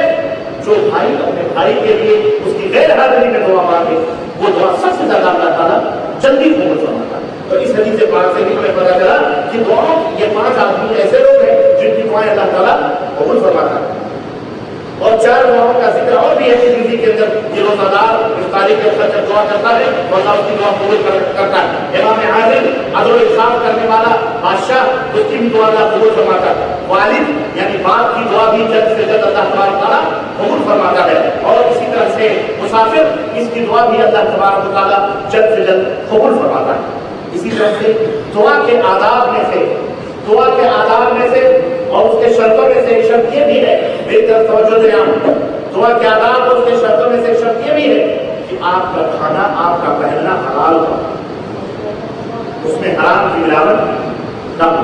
سنو اکثر حرام خور لوگ جو ہوتے ہیں جب ان کی دعائیں قبول نہیں ہوتی, کیوں نہیں ہوتی, تب پھر یہاں وہ آ جاتے ہیں تو کہتے ہیں اللہ قبول ہی نہیں کر رہا ہے. کیوں؟ ہم خود گنہگار ہو, ٹھیک ہے تو حرام کاری کو چھوڑو, گناہ کیوں نہیں چھوڑتے؟ وہ چاہتے ہیں کہ گناہ بھی نہ چھوڑے اور ہماری دعا بھی اللہ قبول کر لے. تو بڑے بڑے وسیلوں کے پاس جاتے ہیں اور بڑے بڑے وسیلے تلاش کرتے ہیں. اللہ کے نبی صلی اللہ علیہ وسلم نے فرمایا کہ اللہ تبارک تعالیٰ نے قرآن میں ارشاد فرمایا یا ایھا الذین آمنوا کلوا من طیبات ما رزقناکم, اے ایمان والو حلال چیزیں کھاؤ, جو ہم نے روزیاں دی ہیں ان روزیوں میں حلال چیزیں کھاؤ. اس کے بعد نبی صلی اللہ علیہ وسلم نے فرمایا الرجل یطیل السفر اشعث اغبر یمد الیہ السماء یا رب وطعمه حرام مشربه حرام ولبسه حرام وغذي بالحرام فأنا يستجاب لذلك. نبی کریم صلی اللہ علیہ وسلم نے بولا ہے کہ آدمی لمبا سفر کرتا ہے اور اپنے آپ کو گرد و غبار میں یعنی طویل سفر کرتا ہے، گرد و غبار میں اٹاتا ہے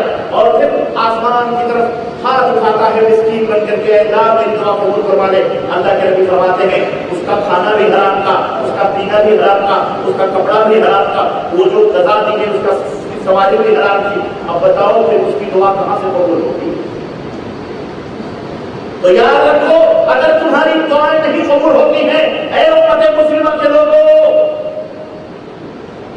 اور تمہاری دعا قبول نہیں ہوتی تو پھر یاد رکھو کہیں نہ کہیں لوچ ضرور ہے،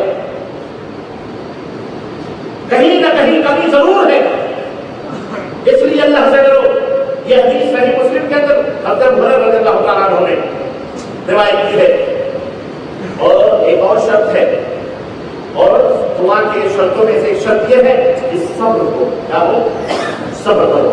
اللہ تبارک و تعالیٰ نے قرآن کریم میں فرمایا بلا ان تصبروا وتتقوا ويأتوكم من فورهم هذا يمددكم ربكم بخمسة آلاف من الملائكة مسومين، سورہ آل عمران آیت نمبر 125۔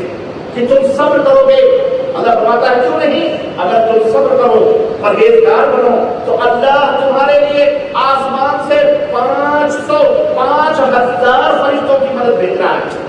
یہ غزوہ بدر کی بات ہے کہ اللہ کے رسول صلی اللہ علیہ وسلم اللہ تبارک و تعالیٰ سے دعا فرما رہے تھے، اللہ اکبر، وہ وقت یاد کرو پہاڑی پر جب 313 صحابہ کرام میدان غزوہ بدر میں جہاد میں مشغول تھے، اللہ کے نبی اس پہاڑی کے ٹیلے پر بیٹھ کر کے اللہ کے دربار میں دونوں گھٹنے ٹیک کر رب سے دعا کر رہے تھے، اے پاک پروردگار اگر یہ مٹھی پر جماعت ختم ہو گئی تو روئے زمین پر تیرا نام لینے والا کوئی۔ حضرت ابو بکر کہتے ہیں کہ نبی صلی اللہ علیہ وسلم کے کندھے مبارک سے چادر گر جاتی تھی اور میں پیچھے چونکہ نگرانی کے لیے کھڑا تھا، کوئی دشمن پیچھے سے وار نہ کرے، اللہ کے نبی کے کندھے پر میں بار بار چادر کو چڑھاتا اور کہتا اللہ کے نبی بس کیجیے۔ اللہ کے نبی رو رہے تھے، گڑگڑا رہے تھے، رب سے دعا کر رہے تھے، اور اچانک اللہ کے نبی صلی اللہ علیہ وسلم کے چہرے مبارک پر خوشیوں کے آثار آئے اور اللہ کے نبی نے کہا ابو بکر اللہ تعالیٰ نے مجھے خوشخبری دی ہے کہ 5,000 فرشتے آئے ہیں غزوہ بدر میں میدان بدر میں جہاد کر رہے ہیں، جاؤ چلا کر اللہ صبر کرو، کیا کرو، صبر کرو، پرہیزگار بنو، اللہ تبارک و تعالیٰ آسمان سے فرشتوں کے ذریعے تمہاری مدد کرے گا۔ اور یہ کوئی افسانہ یا جھوٹ نہیں، اللہ نے بطور دلیل پیش بھی کیا کہ ہم نے تمہاری مدد کی ہے، تو جب کل کی تھی تو آج کیوں نہیں اللہ کی مدد شامل اعمال ہو جائے۔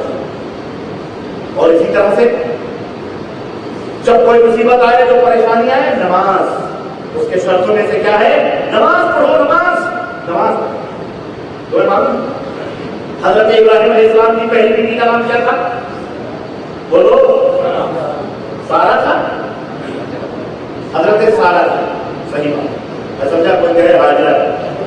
حضرت سارا کو کجب اغوا کیا گیا، حضرت سارا کو کڈنیپ کیا گیا، اور کس نے کڈنیپ کیا، بولو، فرعون نے۔ آپ کہیں گے اس زمانے میں بھی کڈنیپ ہوتے تھے، اس زمانے میں ہر زمانے میں کڈنیپ ہوتے تھے، ہم نے لفظ انگریزی کا استعمال کیا، وہ مسئلہ نہیں، ان کا بھی کڈنیپ ہوا، اغوا ہوا، حضرت سارا رضی اللہ عنہ، حضرت سارا کا اغوا ہوا اور فرعون اپنے دربار میں لائے۔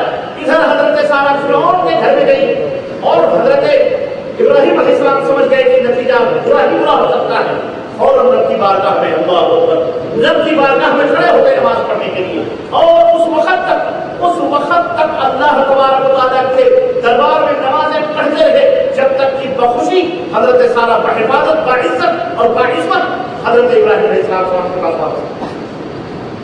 اور یہی طریقہ نبی کریم صلی اللہ علیہ وسلم کا تھا کہ جب بھی نبی کریم صلی اللہ علیہ وسلم کسی پریشانی میں مبتلا ہوتے، جب بھی کسی دکھ میں مبتلا ہوتے تو کیا کہتے، ارحنا یا بلال، ارحنا یا بلال، کبولن سے کلیجہ کٹ رہا ہے، اس کو آرام دو بلال، اس کو آرام دو، اور اللہ کے نبی نماز کے لیے کھڑے تھے، نماز پڑھتے تھے تاکہ سکون میں مصیبت دور ہو، پریشانی دور ہو۔ آج ہمارے اوپر مصیبت آتی ہے تو ہم کیا کرتے ہیں، واللہ نماز تک فرائض کو بھول جاتے ہیں، نوافل تو بڑی دور کی بات ہے، ہم فرائض تک کو بھول جاتے ہیں، ذرا بھی پریشانی آئی جناب علی نماز روزہ ایک جگہ پتہ ہی نہیں چلتا، ٹائم کا پتہ نہیں چلتا، نہیں ہے آفسوں میں چکر لگانے والوں، پاسپورٹ جمع ہو چکا ہے، ویزا اسٹامپ ہونے والا ہے، ٹکٹ ایشو کروانا ہے، دوڑ رہا ہے اس آفس سے لے کر اس آفس سے لے کر اس آفس، نماز والی ہے، ابھی ایئرپورٹ پہنچنا ہے، ابھی کسٹم کروانا ہے، ابھی یہ کروانا ہے، ابھی وہ کروانا ہے، 2.5 گھنٹے پہلے پہنچنا ہے. نماز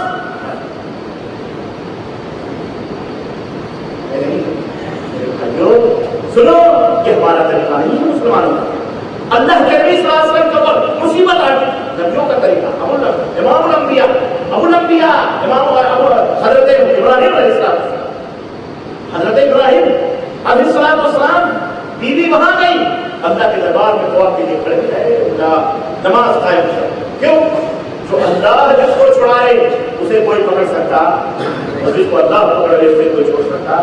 بندہ تم مصلی بچھا لو، جہاں کہیں بھی رہو، اگر تمہارے اوپر مصیبت آئے مصلی بچھا کے رب کی بارگاہ میں دعا کے لیے کھڑے ہو جاؤ، تو دیکھو کیسے تمہارے نتیجے نہیں. اور صحابہ نے بھی یہی سیکھا تھا، صحابہ نے بھی یہی سیکھا تھا. جب بھی مصیبتوں میں پھنستے تھے رب کو پکارا کرتے تھے، اللہ کے دربار میں سجدے کر کے اللہ سے دعا کرتے تھے. تو معلوم ہے صحابہ کرام جب دریا پار کر کے اس طرف گئے تو دمیل نے کہا، جدیل تھے اس وقت کے کمانڈر نے کہا کسی کا کوئی سامان دریا میں چھوٹ تو نہیں گیا؟ کہنے والے نے کہا مٹی کا ایک پیالہ میرا گر گیا. فوری طور پر مصلی بچھایا دریا کے کنارے اور نماز پڑھی، اللہ سے دعا کی، اللہ ایک مجاہد کا پیالہ سمندر کے اندر گر چکا ہے، اللہ وہ پیالہ چاہیے. روایتوں کے اندر آتا ہے ہاتھ بعد میں گرا، پیالہ دریا کے ساحل پر پہلے موجوں میں لا کے پیالہ دریا کے ساحل پر. سب کس کا غلام ہے؟ بولو اللہ.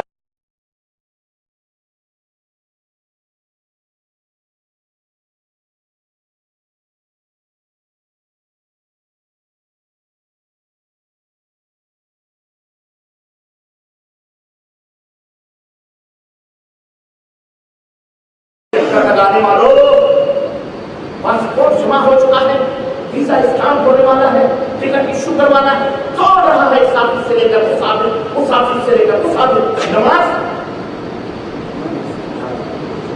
ٹرین چھوٹنے والی ہے، ابھی ایئرپورٹ پہنچنا ہے، ابھی کسٹم کروانا ہے، ابھی یہ کروانا ہے، ابھی وہ کروانا ہے، 2.5 گھنٹے پہلے پہنچنا ہے. نماز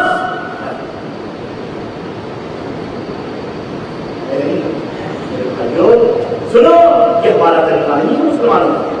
اللہ کے نبی صلی اللہ علیہ وسلم کے اوپر مصیبت آ گئی. نبیوں کا طریقہ امام الانبیاء امام حضرت ابراہیم علیہ السلام، حضرت ابراہیم علیہ السلام بیوی وہاں گئی، اللہ کے دربار میں دعا کے لیے کھڑے رہے، نماز قائم کیا. کیوں؟ جو اللہ جس کو چھڑائے اسے کوئی پکڑ سکتا، اور جس کو اللہ پکڑ لے اسے کوئی چھوڑ سکتا.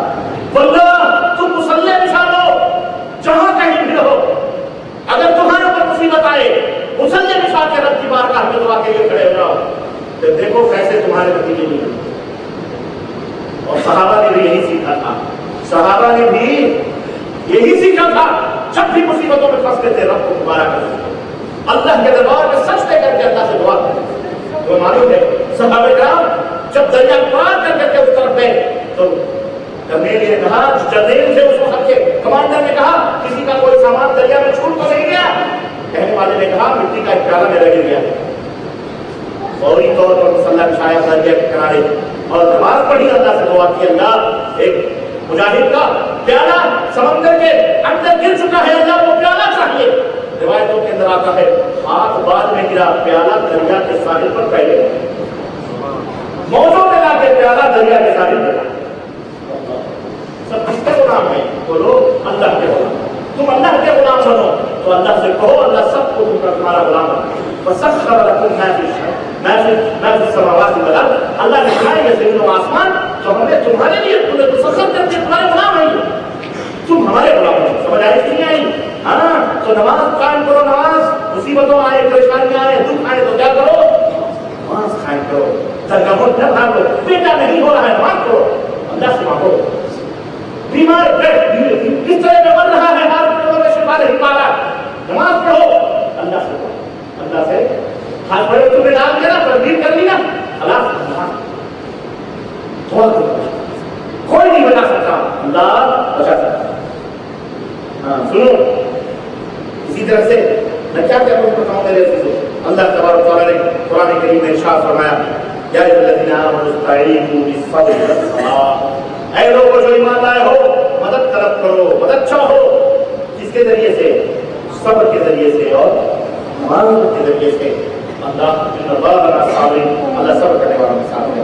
اور اسی طرح دعا کی قبولیت کے آداب اور شرائط میں سے یہ ہیں کہ وہ دعاؤں کی جو قبولیت بعض اوقات ایسے ہیں، بعض ٹائم ایسے ہیں جن میں دعائیں قبول ہوتی ہیں زیادہ، مثلا فرض نمازوں کے بعد دعائیں قبول ہوتی ہیں، اذان اور اقامت کے بیچ میں جو وقت ہوتا ہے نا اس میں بھی اللہ خود دعائیں قبول کرتا ہے۔ نبی کریم صلی اللہ علیہ وسلم نے فرمایا اذان اور اقامت کے بیچ میں جو بندہ دعا کرتا ہے اللہ اس کی دعا کو رد نہیں کرتا۔ اور اب اذان اور اقامت کے بیچ میں بیڑیاں اور سگریٹ پھوک کرتے رہنے والے ٹائم ملتا ہے اذان اور اقامت کا، کبھی غلط چیزوں کی طرف جاتے ہیں۔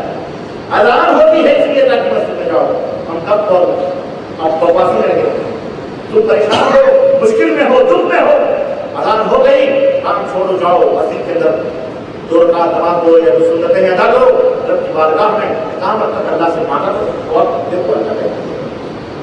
سمجھ آئی کہ نہیں آئی؟ تو دعا کرو اللہ تبارک و تعالیٰ سے۔ نمبر 1، اسی طرح جمعے کے دن ایک گھڑی ہے اس میں دعا قبول ہوتی ہے، اسی لیے سجدے کے دوران بھی جو دعا مانگو گے اللہ قبول فرماتا ہے۔ اسی طرح لیلۃ القدر، شب قدر جو ہوتی ہے اس میں بھی اللہ تعالیٰ دعا قبول فرماتا ہے۔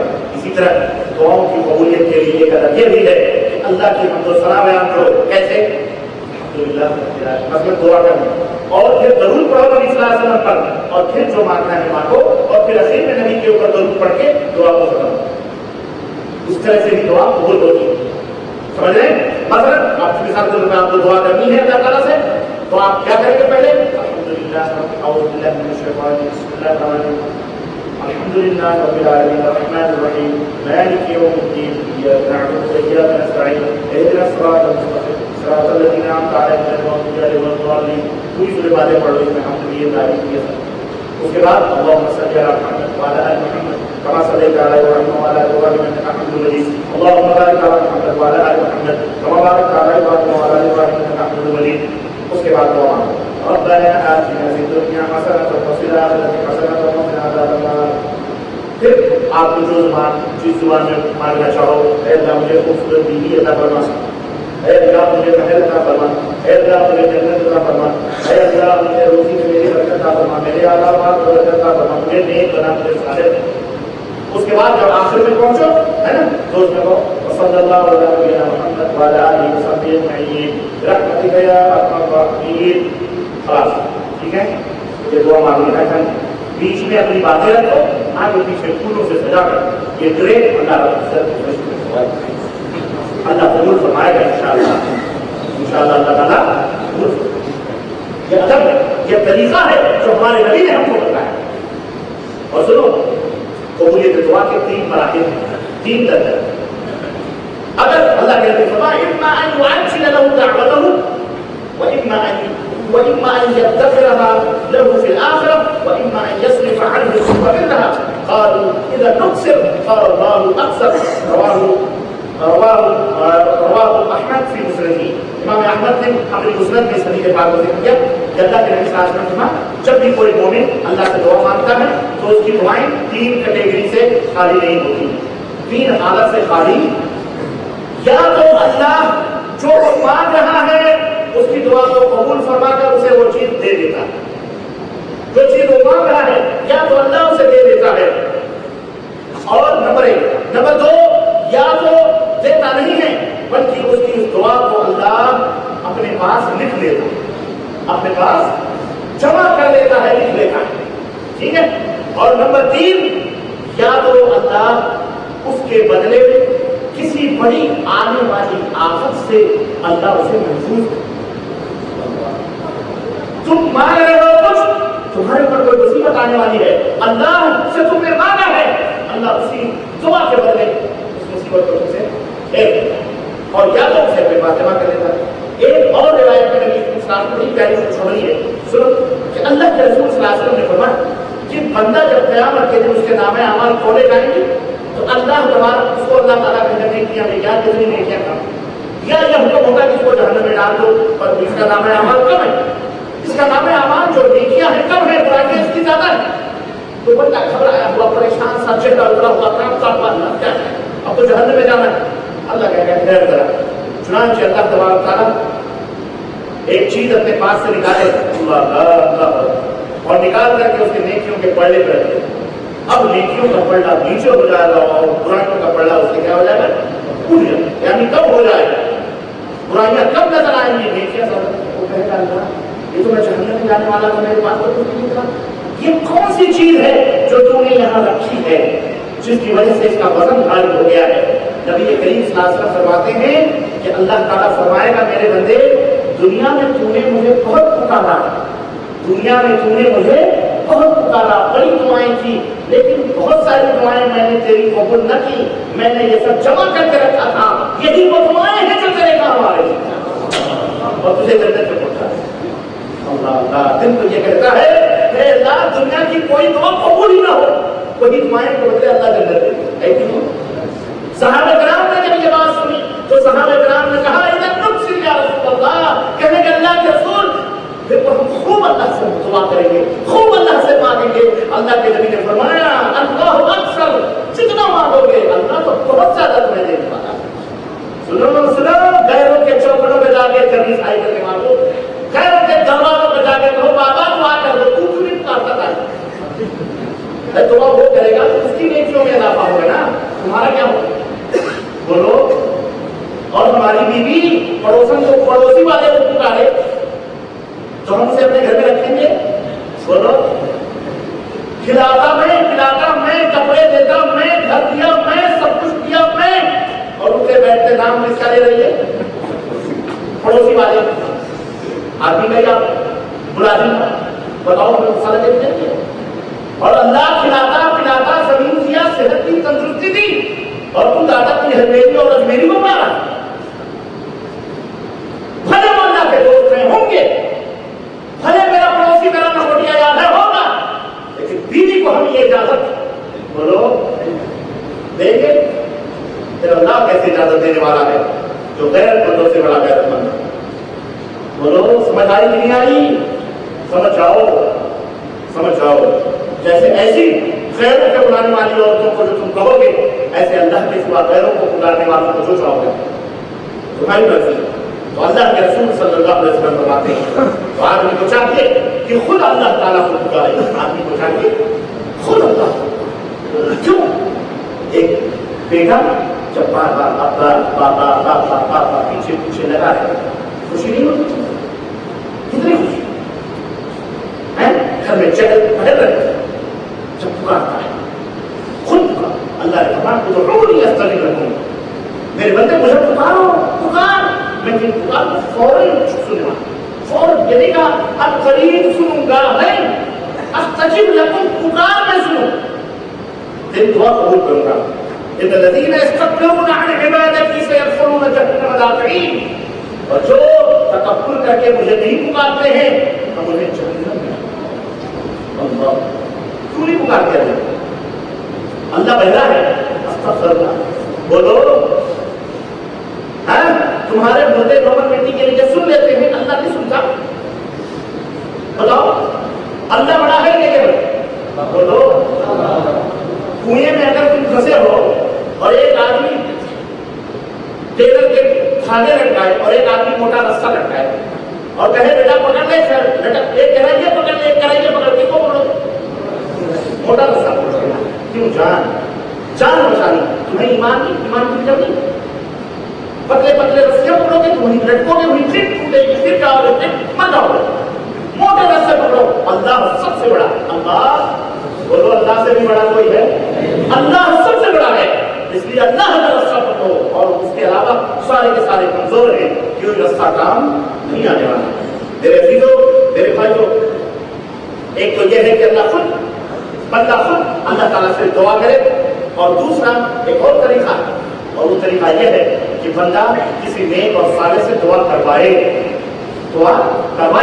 جو زندہ ہو, اور اس سے جا کر کے کہے کہ آپ میرے لیے دعا کریں, آپ میرے لیے, میں بھی دعا کر رہا ہوں اللہ سے, آپ بھی میرے لیے اللہ تعالیٰ سے دعا. اس میں کیا فائدہ ہے؟ یہ تو خود پکار رہا ہے, وہ بھی دعا کر رہا ہے, اس کو بھی اجر مل رہا ہے. سمجھ آئی کہ نہیں آئی؟ تو چنانچہ نبی کریم صلی اللہ علیہ وسلم سے صحابہ کرام آ کے کہتے تھے کہ اللہ کے نبی آپ میرے لیے دعا اور خود نبی کریم صلی اللہ علیہ وسلم بھی صحابہ سے کہتے تھے لا تنسانا فی دعائک یا اخی، اے عمرہ کرنے جا رہے ہیں ہفتے عمر بن خطاب کہ اللہ کے لیے عمرہ کرنے جا رہے ہیں، آپ نے فرمایا میرے بھائی مجھے اپنی دعاؤں میں یاد رکھنا، مجھے اپنی دعاؤں میں اپنی دعاؤں میں یاد رکھنا۔ ہاں، اس کا مطلب یہ ہے کہ بڑے کے لیے بھی یہ جائز ہے کہ چھوٹوں سے کہے تم میرے لیے دعا کرو، صرف چھوٹے ہی نہ کہیں کہ میرے لیے دعا کرو، بلکہ بڑوں کے لیے بھی یہ جائز ہے کہ وہ چھوٹوں سے کہیں کیا؟ نبی صلی اللہ علیہ وسلم تو بڑے ہیں، حضرت عمر بن خطاب چھوٹے ہیں، لیکن نبی کیا کہہ رہے ہیں؟ مجھے بھی دعاؤں میں یاد رکھنا۔ اور سنو ایک بات، یہ بات تو ختم ہو گئی، یہ دعاؤں کے آداب تھے، شروع تھے، اس کی فضیلت تھی اللہ تعالیٰ کو۔ اب یہاں پر جو میں بنیادی بات ایک اور بتانا چاہ رہا ہوں کہ دعا مانگنا ہمارا کام، تمہارا کام، اور اس دعا کو قبول کرنا یہ اللہ کی مرضی پر منحصر ہے۔ اللہ چاہے تو قبول کرے اور چاہے تو نہ۔ سمجھ آئی کہ نہیں آئی؟ آپ یہ نہ کہیں کہ ہم بڑے متقی بڑے پرہیزگار ہیں تو اللہ تعالیٰ سے یہ دعا کر رہے ہیں تو اللہ قبول کیوں نہیں فرما رہا؟ میں بتا اس کے 3 درجے، 3 کیٹیگریاں ہیں، تینوں خانوں میں جا کر کے وہ چیز وہ ہو جاتی ہے۔ حضرت نوح علیہ السلام کون ہیں؟ سب سے پہلے رسول ہیں، نبی سب سے ہفتے آدم، نبی رسول میں فرق، رسول شریعت لے کے آتا ہے، نبی نئی شریعت لے کے نہیں آتا، سمجھے؟ پہلے رسول ہیں حضرت نوح، کتنے سال انہوں نے اللہ کی راہ میں اپنے آپ کو صرف کیا اور خدمت کی دین کی؟ 950 برس، 50 کم 1 ٹھیک ہے۔ اور اللہ تبارک و تعالیٰ سے انہوں نے ایک چیز مانگی، کیا مانگی؟ کہ اللہ میرے بیٹے کی جان کو بخش۔ کب مانگی؟ جب اللہ تبارک و تعالیٰ نے حکم دیا کہ زمین سے پانی ابلے اور آسمان سے پانی گرے اور عذاب آیا اللہ تعالیٰ، تو حضرت نوح علیہ السلام نے کیا کہا کہ اللہ یہ میرا بیٹا ہے جو پانی میں غرق ہو رہا ہے، اللہ اسے تو نجات دے دے میرے مولا۔ 950 برس کی عبادت اور 950 برس دعوت و تبلیغ میں گزارنے والا ایسا نبی حضرت نوح علیہ السلام جب اللہ سے دعا کرتا ہے کہ اے اللہ میرے بیٹے کو نجات دے دے، اس کی جان بخش دے، اللہ تبارک تعالیٰ نے کھاٹا اور بہت بزرگ بات کھلائی، اور اللہ نے کیا فرمایا؟ انہ لیس من اہلک انہ عمل صالح انہ عمل غیر صالح فلا تسألن ما لیس لک به علم انی اعظک ان تکون من الجاہلین۔ سورہ ہود آیت نمبر 40۔ اللہ نے فرمایا نو یہ تیرے اہل میں سے نہیں، یہ تیرے اہل میں سے نہیں ہے، یہ غیر صالح ہے، آئندہ اس کے بارے میں مجھ سے دعا بھی نہ کرنا، سوال بھی نہ کرنا، اور انی اعظک میں تجھے نصیحت کرتا ہوں ورنہ تو جاہل ہو گئے۔ سمجھ رہے ہو؟ اللہ جس کی دعا چاہے قبول کرے اور جس کی دعا چاہے بولو ہاں نہ قبول کرے، اس کے اوپر کسی کا زور چل سکتا نہیں ہے۔ وہ بے نیاز ہے، وہ بے پرواہ ہے، وہ یہ نہ کہے ہم نے بڑا موٹا کنڈا لگایا ہے دعا قبول کرے، اس کی مرضی ہے، اس کی مرضی ہو نوح کا بیٹا جہنم میں جائے۔ سمجھ آئی کہ نہیں آئی؟ اس کی مرضی ہو۔ سنو حضرت ابراہیم کون ہے؟ علیہ السلام امام التوحید، جس نے زندگی بھر اللہ کی آزمائشوں میں کی تعریف اور کی کیا تعریف ہے؟ اللہ نے ہر جگہ ان کی تعریف کی ہے۔ قرآن کریم میں ملت حنیفہ کی طرف سے لوگوں کو دعوت دی ہے کسی کے اوپر قائم رہ کرو، جس نے اپنی زندگی بھی اپنی روح بھی اور بڑھاپے کا ایک سہارا حضرت اسماعیل تک کو بھی اللہ کی راہ میں چھری سے سوا کیا کہ نہیں کیا؟ اتنی بڑی قربانی دینے والا نبی ایک التجا کرتا ہے اپنے رب سے، اور وہ التجا یہ ہوتی ہے اے میرے پروردگار، اے میرے رب، اے میرے رب، اے میرے رب، اے میرے رب، مجھے متقیوں کا امام بنا دے، متقیوں کا امام بنا دے، اور میرے آنے والی نسلوں کو بھی متقیوں کا امام بنا دے۔ اللہ قرآن میں آیت نازل فرما رہا ہے، اور ذرا دھیان سے سنو فخر کرنے والوں، اور کہتے ہیں کہ باپ پیر ہے تو بیٹا بھی پیر، پوتا بھی پیر، پوتا بھی پیر، لکڑ پوتا چکڑ پوتا، خاندانی پیری گدی چلتی ہے زلیلوں سے۔ ضرور یہ سب سے بڑے پیر ہیں، ان کو پیر کہنا نہیں کی توہین۔ حضرت نبی ہے، رسول ہے، حضرت ابراہیم علیہ السلام فرماتے ہیں، اللہ نے قرآن میں آیت اتاری وَإِذِ ابْتَلَىٰ إِبْرَاهِيمَ رَبُّهُ بِكَلِمَاتٍ، اللہ نے اپنے بندے ابراہیم کو آزمایا چند کلمات کے ذریعے، فَأَتَمَّهُنَّ، اور انہوں کو امتحان میں کامیاب ہوئے، قَالَ إِنِّي جَاعِلُكَ لِلنَّاسِ إِمَامًا، اللہ نے فرمایا ابراہیم میں تجھے لوگوں کا امام بناؤں. اتنی آزمائشیں کی کامیاب ہوئے تو اللہ نے کیا خوشخبری دی کہ میں تجھے دنیا کے کائنات کے لوگوں کا امام بناؤں گا. قال ومن ذریتی، ابراہیم نے کہا باپ پروردگار میری نسلوں کو بھی کائنات کا امام بنا دے. قال لا ينال احد الظالمین، اے ابراہیم میں تجھے امام بناؤں گا، تیری نسلوں میں جو ظالم ہوں گے انہیں امام نہیں بنا. سوچو اس کی خاندانی رشتے اور خونی رشتے بھی اللہ تعالیٰ کے ہاں کوئی کام آئیں گے، کچھ نہیں کام آئیں. ہاں، اور یہی ابراہیم ایک باپ کے لیے اللہ سے دعا کہ اللہ میرا باپ اس کی پشت سے نکلا ہوا، پرورش کیا اس نے میری، میں پیدا ہوا ہوں میرا باپ ہے، اے اللہ اس کو تو جنت دے دے. اللہ نے کہا ابراہیم، حدیث بخاری میں کہ اللہ تبارک و تعالیٰ نے فرمایا کہ قیامت کے دن ابراہیم جب اللہ سے دعا کریں گے کہ اے اللہ میرے باپ تو نے کہا تھا کہ میں تیری دعا قبول کروں گا، اے اللہ میرے باپ کو جنت میں دے دے. اللہ کہے گا اپنے ٹانکوں کے بیچ میں دے، اپنے ٹانکوں کے بیچ میں دیکھو ابراہیم اپنے ٹانک کے بیچ میں دیکھیں گے تو ایک بچو کیچڑوں میں گندگیوں میں نچڑا پکڑا کھڑا ہوگا اور اللہ تعالیٰ فرمائے گا یہ ہے تیرا باپ، اور فرشتوں کو حکم دیا جائے گا اس کو ٹانگ پکڑ کر کون ہے ابراہیم. سب کچھ طے دینے کے بعد میں رب ذوالجلال سے دعا کر رہے ہیں، اللہ کو دعا قبول. بولو اللہ کے اوپر کسی کا زور چلتا ہے؟ بولو ابراہیم سے بڑھ کے کوئی ہو سکتا ہے؟ اور سنو اور قریب کرو، ہم دور نہ جائیں. امام الانبیاء سید العرب والعجم آخری نبی حضرت محمد رسول اللہ صلی اللہ علیہ وسلم، عبداللہ بن ابی بن سلول، مدینے کا پکا منافق، نبی کے پیچھے نماز پڑھنے والا، بیعت میں شریک ہونے والا، جہاد میں شریک ہونے والا، منافق دل گندا اس کا، اعمال اچھے اس کے، سب کچھ نبی کے پیچھے. اور یہاں جب وہ مرا نبی کریم صلی اللہ علیہ وسلم کے پاس بیٹا ہے، بیٹے نے کہا میرے ابا بزرگ مر چکے، کچھ دے دیجیے. کہا کیا دوں؟ کہا کچھ چیز دے دیجیے، میں اپنے ابا کو کفن پہنا. میرے باپ نے کہا تھا محمد سے نیچے والا حصہ کپڑے کا مانگنا. نبی صلی اللہ علیہ وسلم نے اپنی نیچے جو بنیادی کی طرح پہنی جاتی ہے اللہ کے نبی نے اپنے جسم سے اتارا ہوا وہ لباس اس کے کفن کے لیے دیا، کفن پہنایا گیا اس کو، نبی کا لباس پہنایا گیا. قبر میں جب جنازہ تیار ہوا بیٹا آیا، کہا جنازہ تیار ہے نماز پڑھنے کے لیے چلو. کون ہے یہ؟ راس المنافقین، منافقوں کا سردار. نبی کریم صلی اللہ علیہ وسلم گئے اور نماز کے لیے کھڑے ہوئے.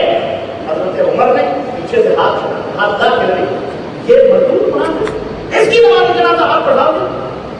اللہ کے نبی نے ہاتھ جھٹک کیا، کہا عمر تم کون ہوتے ہو مجھ کو روکنے والے؟ میرے اللہ نے مجھے نہیں روکا تو تم کون؟ ہاتھ چھوڑو. نبی نے اس کی نماز جنازہ، نبی نے اس کی نماز جنازہ پڑھی اور نماز جنازہ پڑھتے روکے، اس کو دفن کیا گیا اسی حالت میں.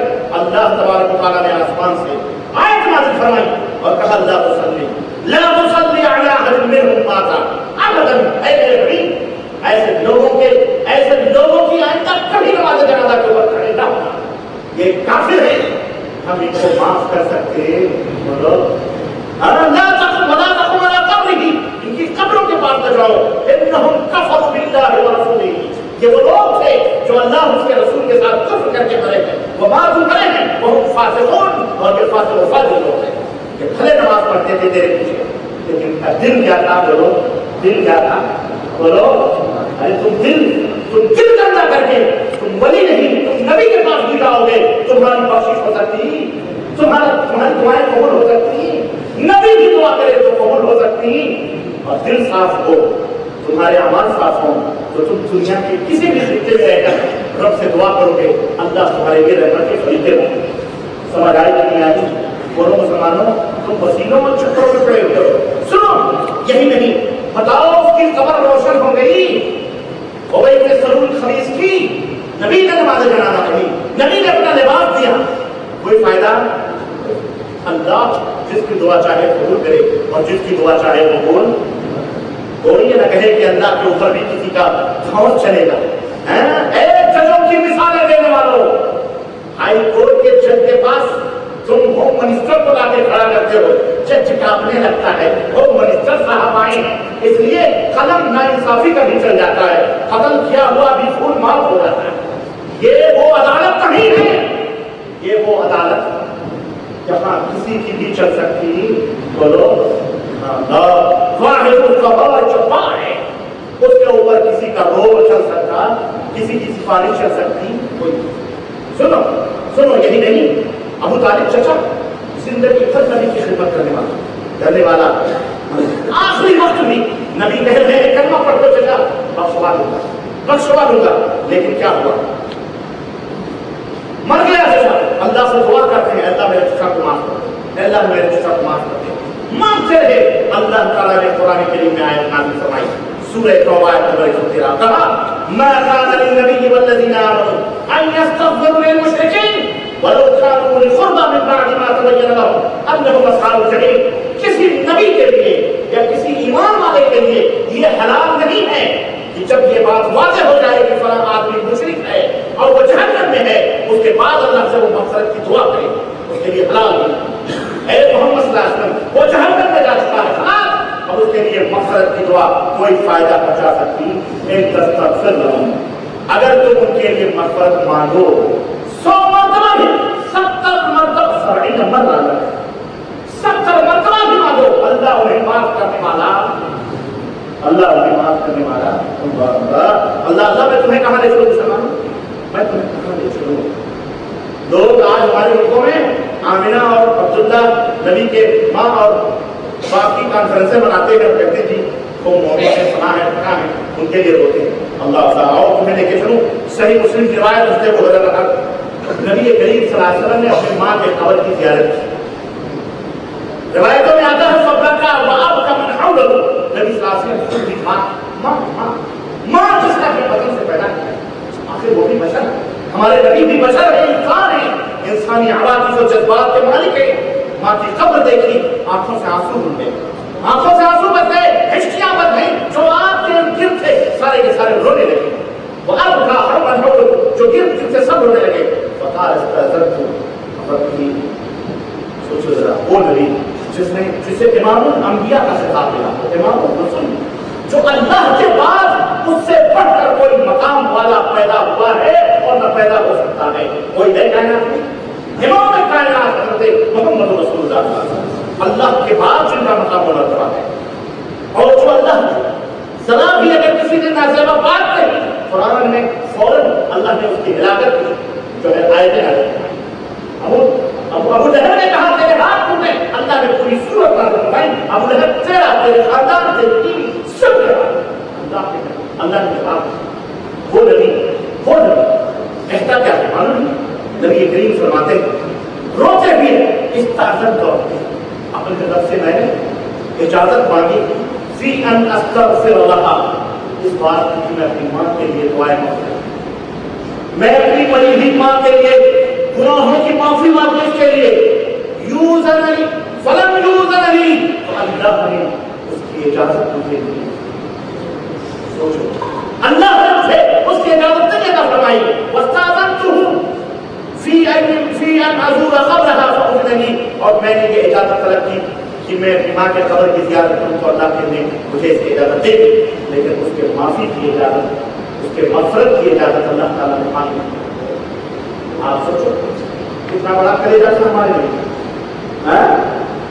آج تو باپ شرک کی دنگلوں میں گھس کے بجائے پھر بھی ہم نیاز اور فاتحہ سے بھی چوک گئے. بولو شراب کباب میں ڈوب جائے پھر بھی ہم دعا سے, اللہ جس کی چاہے قبول کرے اور جس کی دعا چاہے بولو نہ قبول کرے. اللہ کے اوپر کسی کا روپ چل سکتا. اور سنو, یہ صرف کافروں کے لیے کوئی کہہ سکتا ہے, وہ تو کافر تھے اس لیے قبول نہیں کیا, مسلمانوں کے لیے.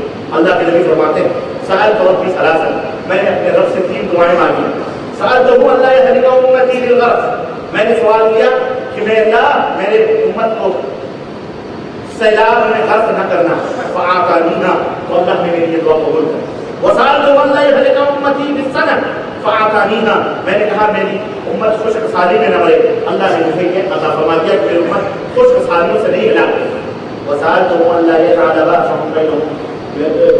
بینہم فمنعنیہا, میں نے جب اللہ تعالیٰ سے کہا کہ اللہ آپس میں میری امت قتل و غارت گری نہ کرے, ایک دوسرے کو کاٹے پیٹے نہیں, تو اللہ نے مجھے منع فرما دیا اور کہا یہ دعا تو میں قبول, بلکہ اسی کے ذریعے تو طہارت ہوتی ہے, باقی صافی میرے بھائیوں معلوم ہوا اللہ چاہے تو پیغمبروں کی بھی دعا فرما دے اور چاہے تو چونٹی کی بھی دعا قبول فرما دے. اللہ چاہے تو پیغمبروں کی دعا. تمہیں معلوم ہے چونٹی کی دعا؟ چونٹی کی دعا حضرت لقمان علیہ السلام اور سلیمان علیہ السلام اپنی فوج کو لکھتے نکلے. بہت بڑی خشک سالی تھی, بہت سال آیا, بالکل سوکھا پڑ گیا, بھوکم پڑ گیا, بالکل چاروں طرف پانی برسات رہی. فوج کو لے کے نکلے کہ چلو اللہ سے دعا کرتے ہیں. ابھی یہ میدان میں نکلے تھے کہ حضرت سلیمان کے ہونٹوں میں مسکراہٹ کھیل گئی اور کہنے لگے لوگوں واپس چلو, دعا کی ضرورت ہے. کہنے لگے کیوں؟ کہنے لگے میں نے ایک چونٹی کو دیکھا, اپنے دونوں ننھے ننھے پیروں کو آسمان کی طرف اٹھائے ہوئے دعا کر رہی ہے, پاک پروردگار میں تیری ایک مسکین ادنا سی مخلوق ہے اللہ, میں تو کوئی گناہ نہیں کی ہوں, بندوں نے تیرے گناہ کیے ہیں اللہ, ان کی وجہ سے جو تم نے بارش روکی بھی ہے اللہ ہمارے اوپر رحم فرما, ہمارے لیے بارش نازل فرما. اے اللہ ہمارے اوپر رحم فرما, ہمارے لیے بارش نازل فرما. وہ چونٹی اللہ سے دعا کر رہی ہے دونوں ٹانگوں کو اٹھائے ہوئے, لوگوں اللہ اس کی سنے گا. ابھی فوج پلٹی بھی نہ کی کہ اللہ نے آسمان سے برکھا اس برسائی کہ اپنے گھر تک آنے چاہتے سارے اور چل چل سنو. چونٹی کی چاہے تو سن رہے اور نبی کی چاہے سمجھ آئی کیوں؟ چونٹی جو سلیمان علیہ السلام اس کی آواز بھی سمجھتے تھے, اللہ نے وہ عطا فرمایا. تو چونٹی کو جو سلیمان علیہ السلام کے پاس وسیلہ دینے آنا چاہیے تھا, نہیں آنا چاہیے. کیا ہمارے سب کے نبی ہیں, ہماری زبان سنتے ہیں, آپ اللہ سے دعا. چونٹی بھی وہابر کی تھی, اللہ سے ڈائریکٹ آتی. ہو سکتا ہے آج کے دور میں کوئی کہہ دے دنیا وہابر نہیں ہوگی, وسیلے کے بغیر وسیلے. وسیلہ سنو مسلمانوں, وسیلہ 3 چیزوں کا حلال ہے اور کیا سب حرام. نمبر ایک کون سے سنوں میں بات ختم کرنا چاہ رہا ہوں اور باتیں بہت زیادہ ہیں اس قانون سے, میرے پاس وقت نہیں ہے اور آپ کے پاس بھی ٹائم نہیں ہے. نمبر 1 اللہ عز و جل کے اسماء اور اس کے صفات کا وسیلہ لینا. جب بھی دعا کرو کرنا ہے اگر تو اللہ اے اللہ تو رحمان تو رحیم ہے, ہمارے اوپر رحم کر. یا مقابل القلوب سب بالقلب یا دین, اے دلوں کے بدلنے والے میرے دل کو اپنے دین کے اوپر ثابت قدم کر. یا رحمان یا لطاف تو روزی دینے والا ہے, ہماری روزیوں میں دعوت ہے. اس کے صفات اس کے جو نام ہیں ان کا وسیلہ اللہ تیرے ناموں کا وسیلہ. تو رحمتوں والا ہے, برکتوں والا ہے, تیرے پاک نام سے ذریعے سے رحمان اور اس میں اللہ کی اللہ کے کلام, اللہ کے صفات, اللہ کے اسماء سے وسیلہ لینا. اللہ رب العزت تبارک کریم فرمایا اور وللہ الاسماء الحسنى فادعوه بها, اللہ کے پیارے پیارے نام ہیں اس لیے پیارے پیارے نام سے اللہ کو پکارو. نمبر 1 اسی طرح سے اللہ کے نیک اور صالح بندے جو زندہ ہیں ان سے دعا کروانا. جیسے نبی صلی اللہ علیہ وسلم زندہ تھے تو صحابہ کرام ان کے پاس آ کے کیا کرتے تھے, دعا کرواتے تھے کہ آپ دعا کریں کہ اللہ تعالیٰ بارش نازل کرنا ہے, آپ دعا کریں میں شفایاب ہوگا. ایسے نیک اور پرہیزگار کے بدعت کی مشکل کو نکالنا جانا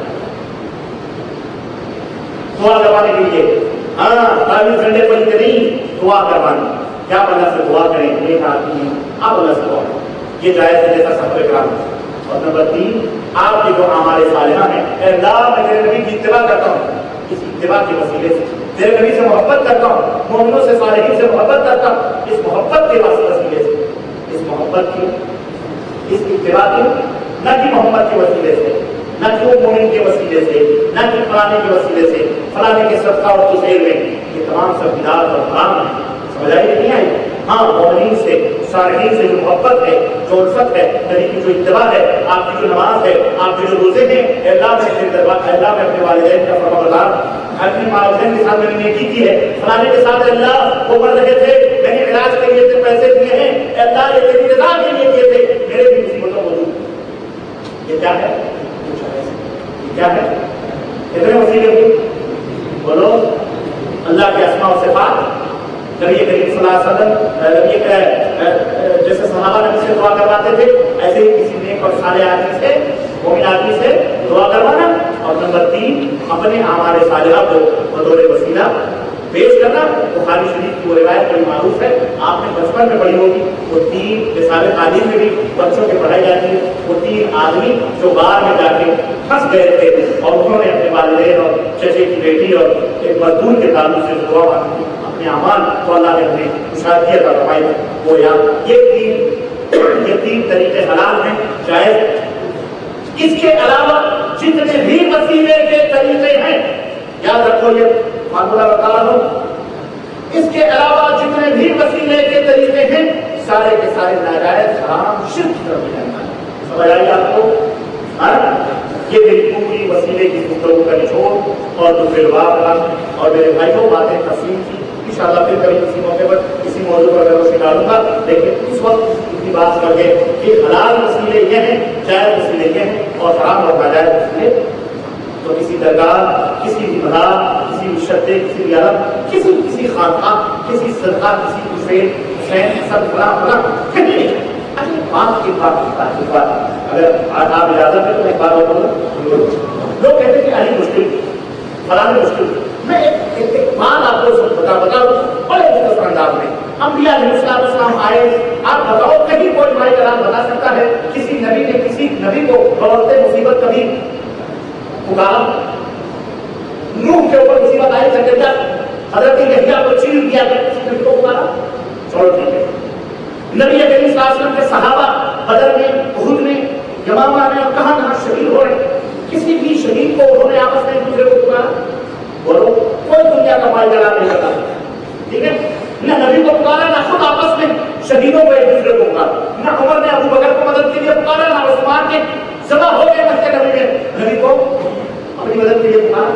حضرت علی رضی اللہ تعالیٰ عنہ جن کو لوگ مشکل کشا سمجھتے ہیں، یہ خمسۃ المشفی بہا حل الوبا والعاصمہ المصطفیٰ والمرتضیٰ والناہبہ والفاطمہ، یہ ہمارے مشکلوں کے حل کرنے والے مشکل کشا علی کو دشمن کی نبی، جے بجرنگ بلی، ایسے کہ وہ بھی کہتے ہیں جے بجرنگ بلی، تو مسلمان کہتا ہے نعرے حیدری یا علی تو دشمن کی نبی، یا بس میں خود کمپٹیشن چلتی ہے۔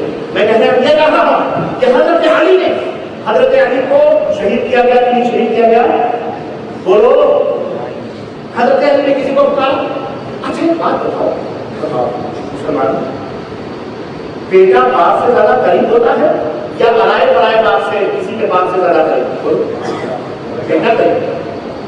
حضرت حسین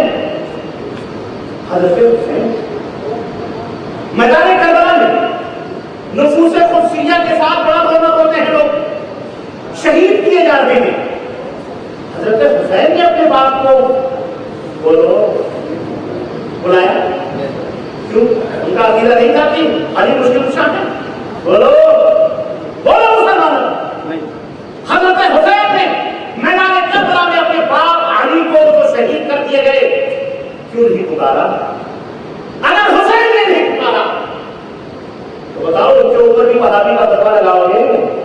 اور اگر حسین وہابی ہیں تو الحمدللہ خادمان حسین بھی وہابی، ہم غلامان حسین بھی وہابی ہیں، ہم نماز رسول کے غلام ہیں، الحمدللہ ہمیں اس کے اوپر فخر ہے۔ ہمارا عقیدہ ان کا اور ان کا عقیدہ، بولو اگر حسین نے نہیں پکارا اپنے باپ علی کو اس مصیبت کی گھڑی میں تو تم کو کس نے یہ تعلیم کی ہے کہ تم علی کو پکارو؟ باپ کے بارے میں بیٹے سے زیادہ کوئی جان سکتا؟ یہ نصیحت دنیا والوں کے لیے، اگر وہ سمجھیں تو، نہ سمجھیں تو سمجھ میں نقطۂ توحید آ تو سکتا ہے، سمجھ میں نقطۂ توحید آ تو سکتا ہے، تیرے دماغ میں کچھ خانہ کو اگر دماغ ہی کچھ خانہ بنا ہو تو اس کا کوئی علاج نہیں ہے۔ اس لیے مسلمانوں، اللہ کے سوا کسی کو مت پکارو، اللہ بغیر وسیلے اور بغیر، اور یہ جو جج خرچ کی مثالیں اس کو آپ جانتے ہیں، میں سمجھتا ہوں سب دے لیں گے۔ مجھے اللہ تعالیٰ ہم سب کو نیک عمل کرنے کی توفیق بنائے، ایمان اور دین کی اصلاح بنائے، اور باپ پروردگار ہم سب کو مومن موحد متبع سنت بنائے، آمین یا رب العالمین۔ وصلی اللہ علیہ نبینا محمد وعلی آلہ وصحبہ اجمعین برحمتک یا ارحم الراحمین۔ ایک بھائی نے شعر کہا ہے اس میں کہ شمع غالب کہتا ہے، ہاں شمع غالب کہتا ہے بیکار کی ہے یہ زندگی کسی کے کام آ نہ سکا، شمع غالب کہتا ہے کیا کہتا ہے بیکار کی ہے یہ زندگی، در بدر بھٹکنے سے کیا ملے گا تم کو، مانگو اس خدا سے جس نے سارے کائنات اور پیدا کیا ہے تم کو، جن کے پاس دینے کا ایک بوند پانی بھی نہیں، اس کے پاس سمندر طرف کرتے ہو تم، خود کو کہتے ہو قادریہ اور چشتیہ اور شرک جیسی حرکتیں کرتے ہو تم۔ ماشاء اللہ، جزاک اللہ خیر، اللہ آپ کو خیر بنا دے۔ ایک دو سوال میں کیا محمد صلی اللہ علیہ وسلم کے سب سے خیر میں دعا کرنا صحیح ہے؟ یہ اسی کی چھوٹی بہن ہے، ہاں یہی وسیلے کی، اس لیے توبہ کرو سب کے توفیلی والے ویسے ہی جائیں گے جیسے بڑی بہن جہاں جائے گی، چھوٹی بہنیں بھی جائیں گی، یہ چھوٹی چھوٹی بہنیں ہیں اس لیے دونوں ویسے ہی ہیں، سب کے خیر کچھ بھی نہیں ہے یہ تمام سب خرافات خلاف سمجھائیے آپ کو، اللہ سے توبہ کریں۔ اجتماعی نماز میں اقامت کہی جاتی ہے، لیکن جب ایک آدمی نماز پڑھتا ہے تو اسے اقامت کہنی چاہیے۔ حضرت نے کہا عبد الرسول محمود اعوذ باللہ استغفر اللہ، اللہ کو کہتے آپ عبداللہ بنیں، عبد الرسول نہ بنیں، یہ ہاں میں نام رکھنا۔ اس بھائی نے مجھے پرچی دی ہے، پہلی فرصت میں اپنا نام تبدیل کریں اور عبد النبی بنیں، او عبد الرسول عبد النبی نہ بنیں بلکہ عبداللہ عبد الرحمان کیا بنیں؟ ہاں ہمیں اللہ نے اپنا بدلا بنایا۔ سوال یہ ہے کہ کلاس میں دو بیٹے تھے، ان کی والدہ کا نام کیا؟ کلاس میں دو بیٹے تھے، ان کی والدہ کا نام کیا؟ کلاس میں بعض علاقوں میں 3 بعض علاقوں میں 4 بیٹے بن گیا، کچھ تو ایسے خدیجہ رضی اللہ تعالیٰ عنہ تھے، اور حضرت ابراہیم جو ہیں یہ مالیہ خدیجہ سے، اور ایک کا نام عبداللہ ہے، ایک کا نام ابراہیم ہے، اور ایک کا نام قاسم ہے، جو اپنے پورا قتل سے تھے، اور پھر بھی بتا کر اسی سلسلہ میں اپنی خودیت کی ابو القاسم۔ یہ 2 عورتیں ہیں، مالیہ خدیجہ اور حضرت خدیجہ، انہیں دونوں کے بدن سے 4 بیٹے یا 3 بیٹے پیدا کیے ہیں۔ فاطمہ رضی اللہ عنہ کی والدہ کا نام کیا تھا؟ ان کی والدہ کا نام خدیجہ تھا۔ اپنے خدیجہ سے 4 بچیاں پیدا ہوئی، فاطمہ، ام کلثوم، زینب اور رقیہ۔ ایک آدمی سے میں ساتھ کیا تھا اس وقت وہ دنیا میں موجود، اس وقت دنیا میں موجود یہ بتا وہ جا رہا ہو جائے کہ دنیا کی دنیا کی کوئی بھی دنیا میں کوئی بھی نہیں ہے، کوئی پیسے کا کیا کہہ رہا ہے؟ آپ نے ساتھ اس پیسے کو آپ اللہ کے نام میں صرف کریں، اس کے نام سے اس کی طرف سے اللہ کے نام میں اور خیرات کر دیں تاکہ جو ہے اس کو ثواب اس کو مل جائے۔ مریم علیہ السلام کی والدہ کا نام کیا تھا؟ مجھے معلوم۔ موسیٰ علیہ السلام کی لیے پیدا ہوئی، اللہ اسلام نام پیدا ہوئے، قرآن نام پیدا ہوئے، یہ مریم علیہ السلام کی والدہ یہ پتہ نہیں مجھے کیا نام موسیٰ علیہ السلام کا نام، موسیٰ علیہ السلام تو مصر میں پیدا ہوئی، یہ معروف ہے مصر میں پیدا ہوئی۔ نمبر 6 چچیری بھانجی سے نکاح جائز ہے، چچیری بھانجی تو چچیری بہن سے نکاح جائز ہے، چچیری بھانجی سے نہیں ہے، چچیری بہن سے نکاح جائز ہے نہیں ہے، جائز ہے تو بھانجی سے بھی جائز۔ آپ چڑھیے ادھر سڑکوں میں آپ گھوم رہے ہیں، سب اللہ علیہ وسلم السلام علیکم۔